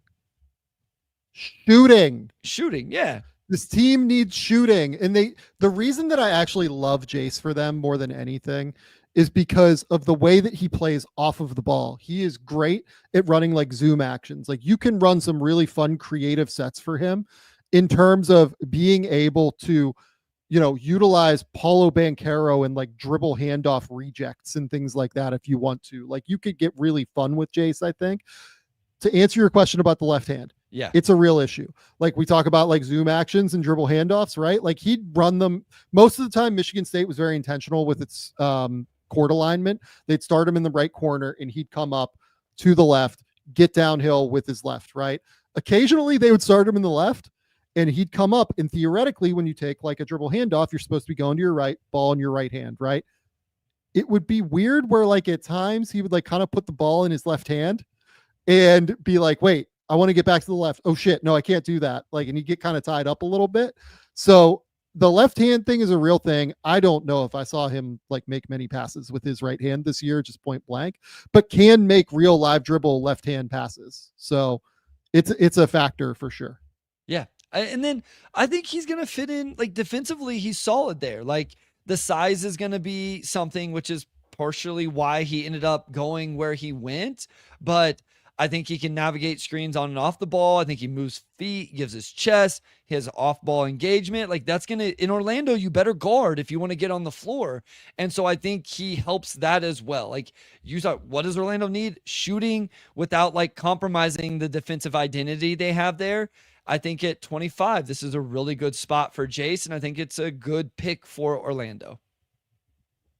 So we are here at number 26 and 27. The Brooklyn Nets are up. I mean, I'm fascinated. I hope this is Danny Wolf. I don't know who this is. I love Danny Wolf as a basketball player, so I do kind of hope it's Danny Wolf or Liam. Like one of the two would make total sense to me. Let's just kind of reset here in terms of the best available players on mine and your board. Danny Wolf for me, I knew I was out on a limb with 14 with Danny Wolf, right? That's the reality. Totally cool. Liam McNeely at 20, Noah Penda 21, Hugo Gonzalez at 24, Ryan Kalkbrenner at 27. The only two players outside of the first round for me that have been taken are Drake Powell and Hansen Yang. Yeah, so I have Danny Wolf, Asa Newell, or not Asa, Danny Wolf, Liam McNeely, Rasheer Fleming, Hugo Gonzalez, Noah Pinda, Maxime Renault, Ben Saraf, and the only players outside my top 30, Drake Powell, who I had just barely, and then Hansen Yang. Yep. While we're here, we'll shout out a couple more super chats. Shout out to Daniel Garrett. Wow, John Diebler getting a mention. Always got to shout out John Diebler, good friend of Mark Titus, who is a good friend of the program here. We love Mark. We're happy for Mark. Shout out to him just recently having a child. The Ohio State scoring record did get beaten this year by John Diebler. You do hate to see it happen. Shout out John Diebler, man. We love shouting out the random names here on this show. Antonio Esparza asked, random question, but is Julian Reese draftable? Plus for my Bulls, does Noah start in front of Vooch? Can they both start together? I really wanted Queen. No chance on Noah starting over Vooch this year. He'll be a 4, if anything, early in his career. And I don't really see Julian Reese as draftable personally, but I would imagine that he will be in Summer League and like fighting to, make a 2-way. Yeah, he's on my board here as like I filled it out, but it's pretty low. Monster athlete, tough, defense, energy, all of that stuff. Like he's going to be in Vegas. Yep, that is correct. We have a pick. It is the Brooklyn Nets taking Ben Saraf from Ulm over in Germany. Israeli guard, won the MVP of the U18 last summer. Ben Saraf, a player that I like, by the way, a player that I do really enjoy. Another player I have a first round grade on.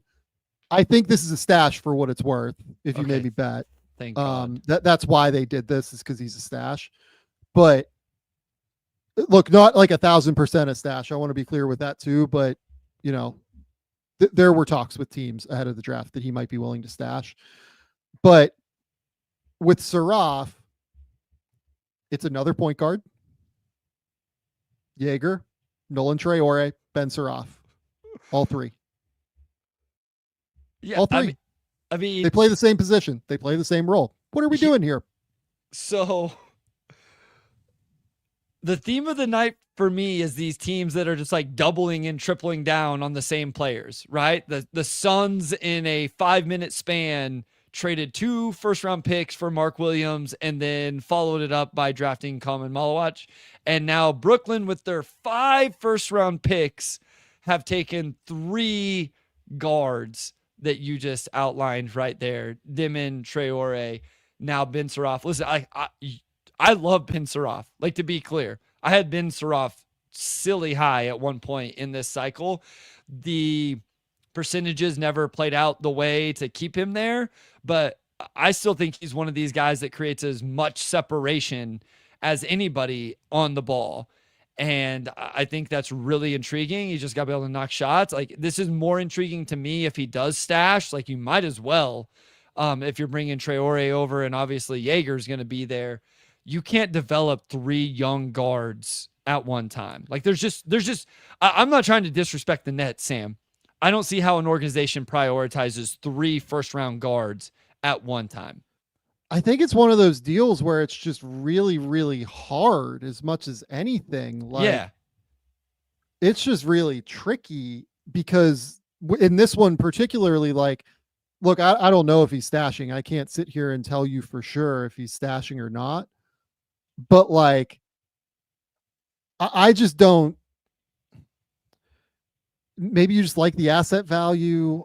I don't know, man. Sam, I think here's my issue with this is I think they're missing the boat on prioritizing you can only play so many guards at the time. Like, even if these dudes all pan out, why not double down on wings? Or, you know what I mean? Like, you can play multiple wings at a time much easier than multiple of these guards. Maybe they think Jaeger's a wing. Like, maybe that's the thing that I'm missing here is like they took him to come in and play as a wing, I guess. But I just think if you're going to go ahead and draft, I don't know if Hugo would stash. I don't know if Noah Pinda would stash, but like draft a wing forward archetype as opposed to another guard if this is what we're going to do. Yeah, and maybe they called those players and they said that they wouldn't stash, because here's sure. the thing about like stashing, right? You can't like force a player to stash, because Correct. to keep their draft rights, you have to offer them what is referred to as like the first round tender contract, right? And in this case, it's 80% of the like first round, first round rookie scale value, right? So that's still like $2 million or so, right? So that player can take a $2 million offer to come over to the NBA and, you know, be fine if you take them at 26 or whatever. It's tricky. It's very tricky. Yeah. No, and so like you say, maybe they have tried. Maybe nobody's looking to move up right now. Maybe people are looking at the board, you know, teams at the top of the second round are looking at the board and saying, you know, we have 4 more picks now left tonight, and you have all of Danny Wolf and Liam McNeely and Pinda and Gonzalez and Renault and Cockbrenner. And you're just like, you know what? We'll sit here. We'll take whichever, you know, Rasheer Fleming once you get into that range. We'll just take whoever sits there if we're Minnesota at 31, Boston at 32. I don't think those 31 did 31 get moved? No, 31 didn't get moved. So yeah, maybe that's what teams are, and nobody wanted to move in. The Brooklyn Nets have made another selection here. They have selected the Wolfman. There we go. We have got Danny Wolf, baby. Danny Wolf is off the board.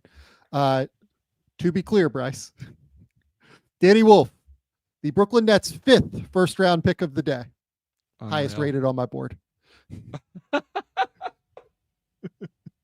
Highest rated on my board for their 5th first-round pick. Hold on. Jaeger, Nolan Traore. Yeah, so Sam, it's the same for me, actually. Yeah, 26 for me on Jaeger, 22 on Nolan, 34 on Drake Powell, and then 28 on Saraf. And now we've got 13 for Danny Wolf. So, like, you know, in terms of the spread, right? You know, if you say you get the 13th overall pick at 9, sure. Sorry, I have Wolf at 14. Like a bit of a reach, but whatever. At 19, you take 22, bit of a reach, sure. And then at 23 or 22, you take number 26, bit of a reach, but sure. And then 26 and 27, you get 28 and 34. A little bit below market at each spot, but they got there in the end. No, they did not. They had 5 first-round picks, and on my board, they didn't get a player higher than 18th. Sam, you can't go into a draft with that type of first-round capital and not come down with a player ranked higher than. I mean, you're higher on Wolf than anybody, and it's still not good process to not come away with a player higher than 14th. And to be clear, Danny Wolf is a very on-ball player. Again, by the way. Yeah, because the best thing he does is pass when he's not turning it over. So I will say this for Brooklyn. If you're going to keep Cam Thomas, surround him with passers, baby. Surround him with passers. Surround him with Jaeger, with Traore, with Danny Wolf. He's got to give it up first. This is fascinating. Oh my goodness. I love it. So Danny Wolf, why is he a polarizing prospect? So just a guy that's kind of hard to fit into a scheme a little bit. Has this incredibly innate feel for the game. Doesn't look the part, but combines his game with a high IQ. He turns the ball over a lot, but this dude just makes unbelievable passes, and he is an unbelievable ball handler for his size. Has great footwork. He can run real perimeter actions. He ran zoom actions as a ball handler this year. Great footwork, great fluidity, sets guys up with crossovers and then like shakes them off of them. Like hit 59.2% of his shots, including 58% of his layups at the basket this season. For a guy that self-created a lot of his looks is really impressive. Hit 34% of his catch and shoot threes. Have been told he shot it well in workouts. Don't really care. My favorite skill though is the passing. I mean, great in transition, awesome in ball screens, consistently finds like, short rolls and is great at playing, as both the ball handler and the short roller. Draws defenders to him at a really high level. But like more than that, like Danny Wolf's just going to be a fan favorite, guys. Like this dude has like a showmanship to his game. Like he hits tight window passes. Like he's not afraid to throw behind the back passes. Like he finds these obscene angles. This is this year's like Kyle Filipowski kind of to me. Yeah, really interesting player. Like you hit a versatile two-way front court player. You have to get him on a team that will be creative with the way they used him because he's a very creative player. I like that, the kind of the showmanship or whatever. So we'll see if Brooklyn can figure that out with how they decide to use him. I mean, I guess one thing we can say they prioritized with the few of these picks was passing. Like they really, that you alluded to, we think Egor is probably the best passer in the draft. Danny Wolf is the best passer, like of the one of the best passers of the bigs.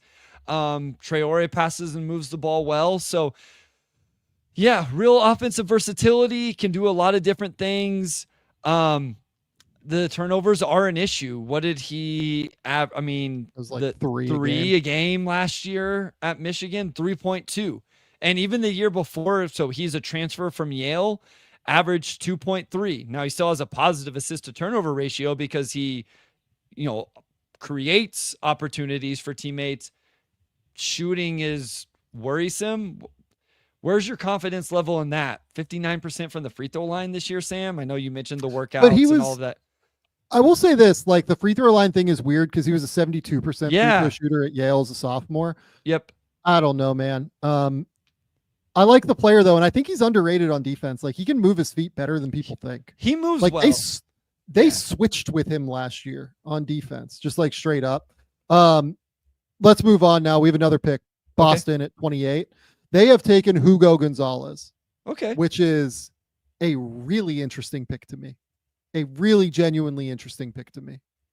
Nice. So because he is not really a shooter. No. But he is a super athlete. He is a physical like tank. Like he's 225 pounds. He is tough. He is strong. He is physical. I am generally a fan of Hugo Gonzalez at this pick. And the big thing for him is the motor. The motor never stops. The motor is absolutely fantastic. He runs constantly and goes full bore 100% of the time. Yeah, potential two-way wing, emphasis on potential mostly because of can he knock down shots? Advantage exploiter if he can shoot. Because I don't know, what do you think about that? I think he has some handle and some passing for that role specifically. I think he can do that stuff. The defense, I think it's potential. I don't think it's quite there yet for me, but like I understand where it can get there, but offensively it really comes down to the jumper for him. I actually think this is a really good comment here. Hugo equal Andre Jackson, but might be able to shoot. It's kind of not that far off. He's more of a tank than Jackson is. Like Jackson's more of a like supreme athlete who can run forever. Hugo is like a, absolute like tank, like built like a bear, physical 6'6" with a 6'11" wingspan, like power player, but similar on like beast on defense, like real defensive player. It's all about the shooting. Like for him, it's really just going to be all about the shooting entirely. Yep. I would guess based off of this right now that Boston feels like relatively comfortable that a big is going to fall to them at 32, be it Kalkbrenner or Reynaud. Yeah. Is kind of where I'm going on this. My gosh, Sam. If like, I'm not even as high on Kalkbrenner as you, but if they get either one of those guys at 32, for me, it would be Maxime. But again, even that's a hell of a draft for the Boston Celtics. getting Hugo Gonzalez and then one of those two bigs at that spot. That would be a home run for a team that's drafting in this range. Yeah, I agree. Totally agree. I think it'd be great if you end up with Hugo and like Reynaud or Kalkbrenner. That's a massive win. I'm also interested to see if Charlotte here does take a center, because Mark Williams is no longer on the roster. Yeah. It's a real factor here, which will be interesting. So let's hit some super chats. Lawrence Field in the comments. Shout out to Lawrence Field, baby.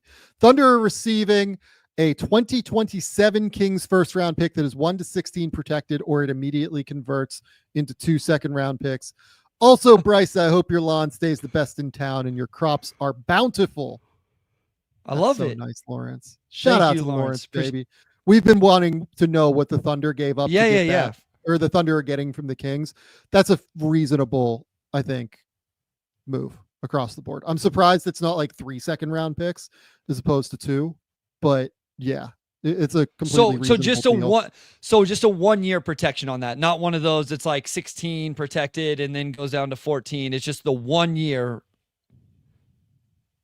So it might be a San Antonio pick. It might be a San Antonio 2027 first, not a Kings 2027 first. Got you. Which actually like has a better chance to transfer, which is probably why there's no 3 or 4 pick backing on the insurance policy there. That would make sense. Run through Lawrence. A few more. I appreciate the things that are important in my life. Draft capital, lawn care, and crops. Sebastian, why do the Kings suck? Did they upset the basketball gods? I don't really have a problem with the Kings and what they've done tonight. This is fine to me. You wanted a guy that, ended up at, like we had Nick Clifford right around where they took him, and they gave up a pick that doesn't have a ton of upside. I think it's reasonable, right? Yeah, I mean, if you want to argue about the like trading that pick to go get him, okay. Drafting Nick Clifford at 24 is not something I'm going to have an issue with. I think Nick Clifford's a good basketball player.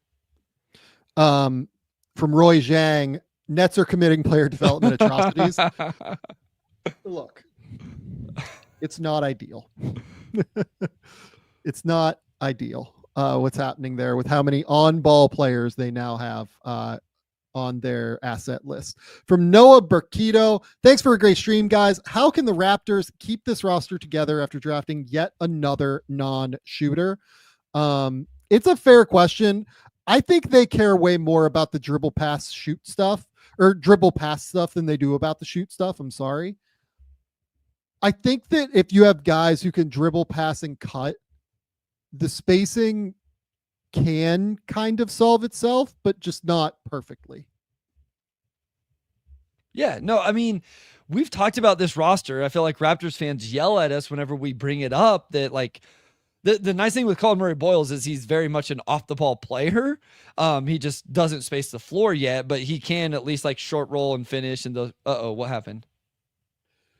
Charlotte went peak Caucasian here. After drafting Knueppel at number 4, they have drafted Liam McNeely at number 29. Assuming this is Charlotte's pick, by the way. You know what they definitely prioritized tonight? Floor spacing. Lack of skin pigmentation. Knueppel is probably the best shooter in the draft, and I think Liam McNeely is a better shooter than people give him credit for because of like the post ankle injury and roll situation he had at Connecticut. Completely agree. So let's just talk about that real quick with Liam, because I think that you and I are probably a little bit higher on Liam than most people are. Yeah. I had him at 20, so like I don't even know that I'm like wildly high on Liam, but I like him as a player. McNeely's 6'7", with a 6'9" wingspan. Just one of those kids that plays hard, like plays winning basketball. The motor runs super hot, plays with like fire and aggressiveness. The thing that I will say about Charlotte is they got 2 kids tonight that are like just fucking winners in Con and Liam. Like those kids give a shit. And it's like, if you want to try and like figure out whatever your culture is in Charlotte right now, getting Liam and Con are going to like, that is going to help your culture 100% of the time. those two guys, like even beyond like whatever the like white kid like platitudes are, they go beyond it. Like they are real competitors out there. I think Liam can really shoot. I'm not going to sit here and say he's like a 40% like guaranteed 3-point shooter, but I think he's a good shooter. Mechanics are really clean off the catch, has elite shot prep, always ready to fire.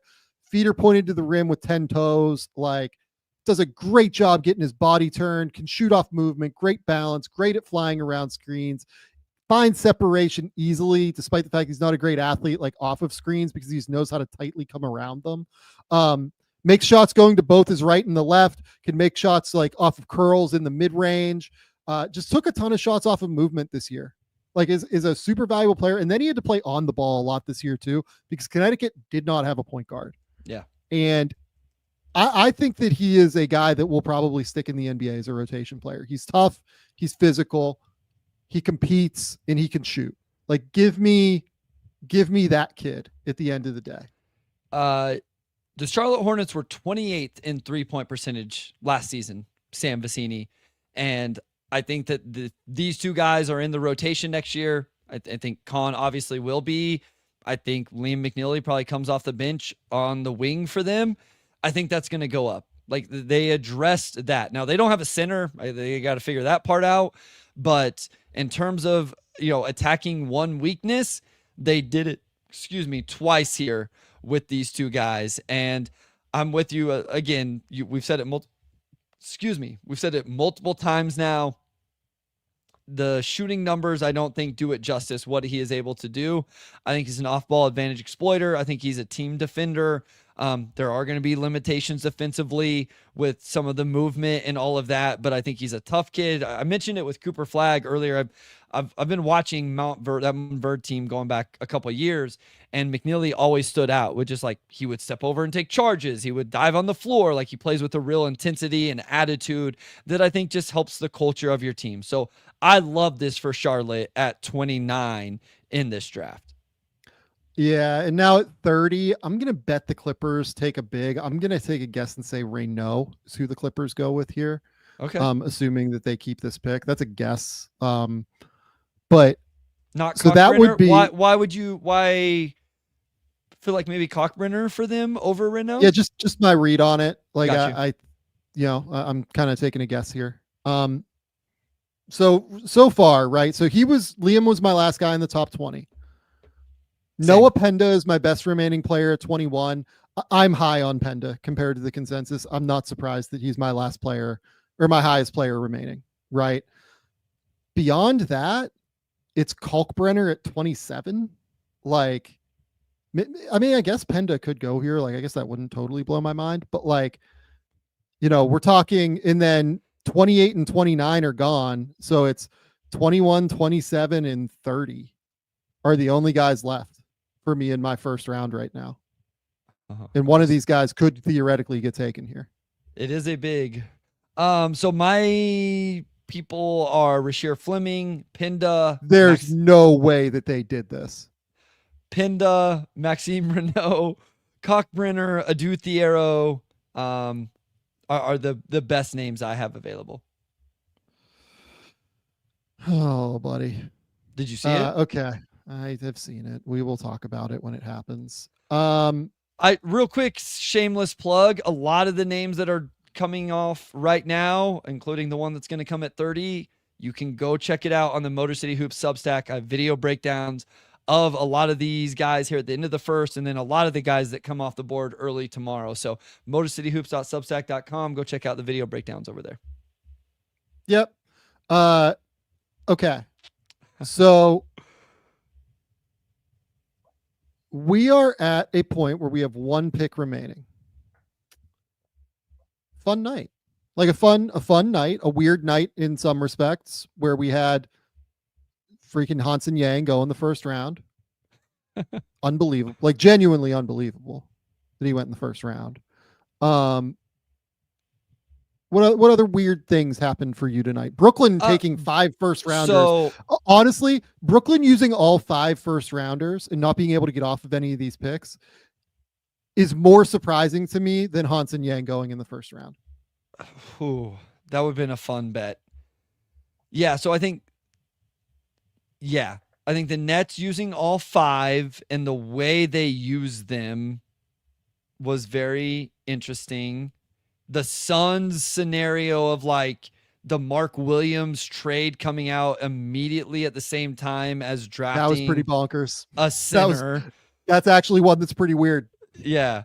Obviously Hansen Yang, as you've mentioned, the Kasparas fall, at least for us. Sure. Yeah. Yeah. I think those Also are the ones. like the Pelicans, period. Like the Pelicans of all of it. So the Clippers are in. Adam Silver is at the front stand here. At the podium is what that's called. We have Yannick Conan Niederhauser at number 30, the pre-draft riser of the year. I mean, shout out to Niederhauser, man. I mean, that guy parlayed a hell of a combine and a very mediocre year at Penn State into being a first round pick. Unbelievable athlete. Like, he looks like an unbelievable athlete. He tests like an unbelievable athlete. 33.5-inch standing vertical, 37-inch max vertical leap, 11.45 lane agility, 2.84 shuttle run, rim runner. Like, that's what it is. It's a rim runner. And I know that Ty Lue is a big fan of having rim runners out there like this. Looks the part, very much looks the part. I just don't think he plays as athletically as he tests, unfortunately. So I was immediately going to go Sam Vecenie. As much as he looks athletic, as much as he tested athletic, as much as the wingspan and all of that stuff is awesome, does it show up on film? And I would argue right now that it does not. Now, if you're telling me he's going to play with Ivica Zubac, who will teach him and help him figure out, and he can learn from where to be, how to be there, how to use his hands effectively, then that's really interesting. This is an athletic big. You mentioned the rim finishing, rim protection. I don't love the defense outside of that rim protection. There's some really interesting aspects of it. I will also say, this is something I look for in bigs. The video breakdown I did, and it was one game, he had like 4 bobbled passes. Like, there was I don't love the hands. 2 or 3 on offensive boards. He had 1 off a bounce pass. That makes me nervous when you make your hay offensively finishing plays, because the first part of finishing a play, well, you got to get position. So second part of finishing a play is catching the basketball. And if you can't catch it consistently, that's going to be an issue. So look, I mean, like, all this kind of shows up on tape, right? Like, yes. I thought he struggled to anchor to his spot and like establish or reestablish his position. Really struggled to, defensively rebound at the level you would expect for somebody this athletic and this big. Concerns on the post defense. Like, I thought that like Umar Ballo like caught him a little bit this year in post defense. I mean, like, I felt like he gets lost, like trying to scramble and like figure out where he's supposed to go to get back into plays. Young player for like being 22. He is still developing in a big way, but not the player I would have taken at 30. Like, not with those guys on the board, Sam. I very much struggle to find the case for Niederhauser over Kalkbrenner, to be honest with you. Yeah, I agree. I'm with you there. And again, you're a little higher on Kalkbrenner than me, but like, I have these guys in different tiers. I mean, Hansen Yang and Niederhauser were the only guys that were in different tiers for me, that were not at least in my potential first round pick tier. And, they got prioritized over 2 bigs, that one that I love in Maxime Renaud, another one that I like in Ryan Kalkbrenner. And I guess we'll see, but that is a little bit surprising to me, that Renaud and Kalkbrenner were not prioritized over those guys. So few names worth noting here that are still on the board. Noah Penda. We've got Ryan Kalkbrenner. We've got Maxime Renaud. We've got Rasheer Fleming is a guy that people like. We've got Cam Jones. We've got Adu Tiero. Tyrese Proctor Sion James, like I would say those are your best available, right?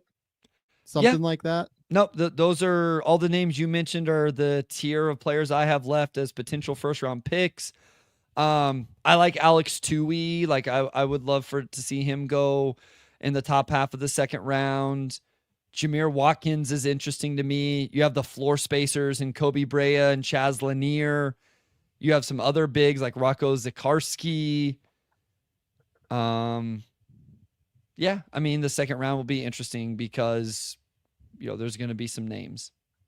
There are definitely some names. Your favorite pick of the round, Bryce? Kasparas at 20 to Miami. I love that fell to them. I actually really like Hugo to the Celtics late. Trying to think if I like anything better than that, Sam. Carter Bryant, 14 to the Spurs. Sure. Yeah. Carter at 14 is one of mine. Trey Johnson at number 6 is one of mine for sure. Yeah. I would say I like the Hugo pick. That's a good one. I love the Danny Wolf pick, obviously, with the Nets, just from like the perspective of value for me, right? And then I think probably Jace Richardson is worth a gamble at 25 to me. And then Kasparas at 20. Yeah. Like those are your picks that I really liked in terms of value. Liam at 29. I like what Charlotte has done. I was about to say that. Like Utah is going to get Utah is going to get a big winner for people I saw. I like Charlotte and San Antonio's drafts. Like if I'm just looking at it right now, like teams that I'm like, man, this really tracks for me. I like those. And then single pick teams, I like what Miami and Boston got, I think, value wise. I would agree with that. I would definitely agree with that. Yeah, I think So. All right, Bryce, we've been on for 3 hours and 45 minutes. I have to go right now, by the way. It's 1:45 p.m. here. I'm excited to go right. It's going to be great. It's going to be great. Shout out to Kay Dowling, super chat. We appreciate you. Suns had 2 different groups working on the Williams trade and drafting model watch, and they forgot to talk. Is a very, very, very funny super chat. We appreciate you guys. Thank you so much. much. We'll talk about this more tomorrow, like before we get on for the second round. We will absolutely be going live for the entire second round tomorrow. Yes. You damn well better recognize it. That's what we do. We will be here for you guys. We promise you. We will get into the weeds, baby. We're going to dive deep into all these dudes that get picked tomorrow in the second round. God knows. We have evals on all of them. Bryce, you better be ready for some Saliu Niang takes. I'm ready. Get pumped. We're going to do it.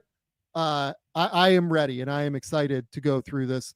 We will also have a Sunday pod where we will break down the entirety of the draft as well after the dust settles for a couple of days. So we're really excited about that.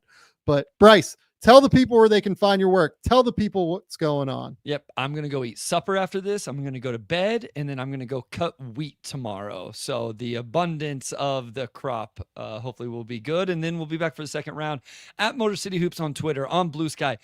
Guys, for real, the Motor City Hoops Substack is free. So some of these names at the end of the draft here in the first round, and then tomorrow that you're not familiar with, I got video breakdowns covered. There's almost 15 of them.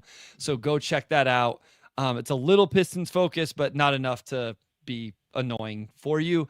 The Pistons Pulse podcast, otherwise Game Theory podcast with Sam Vecenie. Thank you guys so much for tuning in live, picking our stream to watch along with. Make sure you subscribe, like, rate, review, all of that, and then come back for non-NBA draft content as well.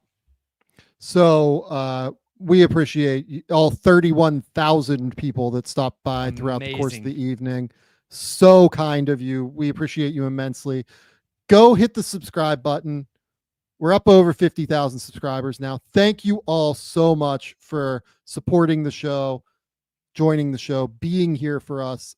Thank you. We appreciate you all immensely for all of this. We will be back with more tomorrow night. and we're excited to dig in and talk through it all. So go to The Athletic. I have analysis up there that was going up while we were talking.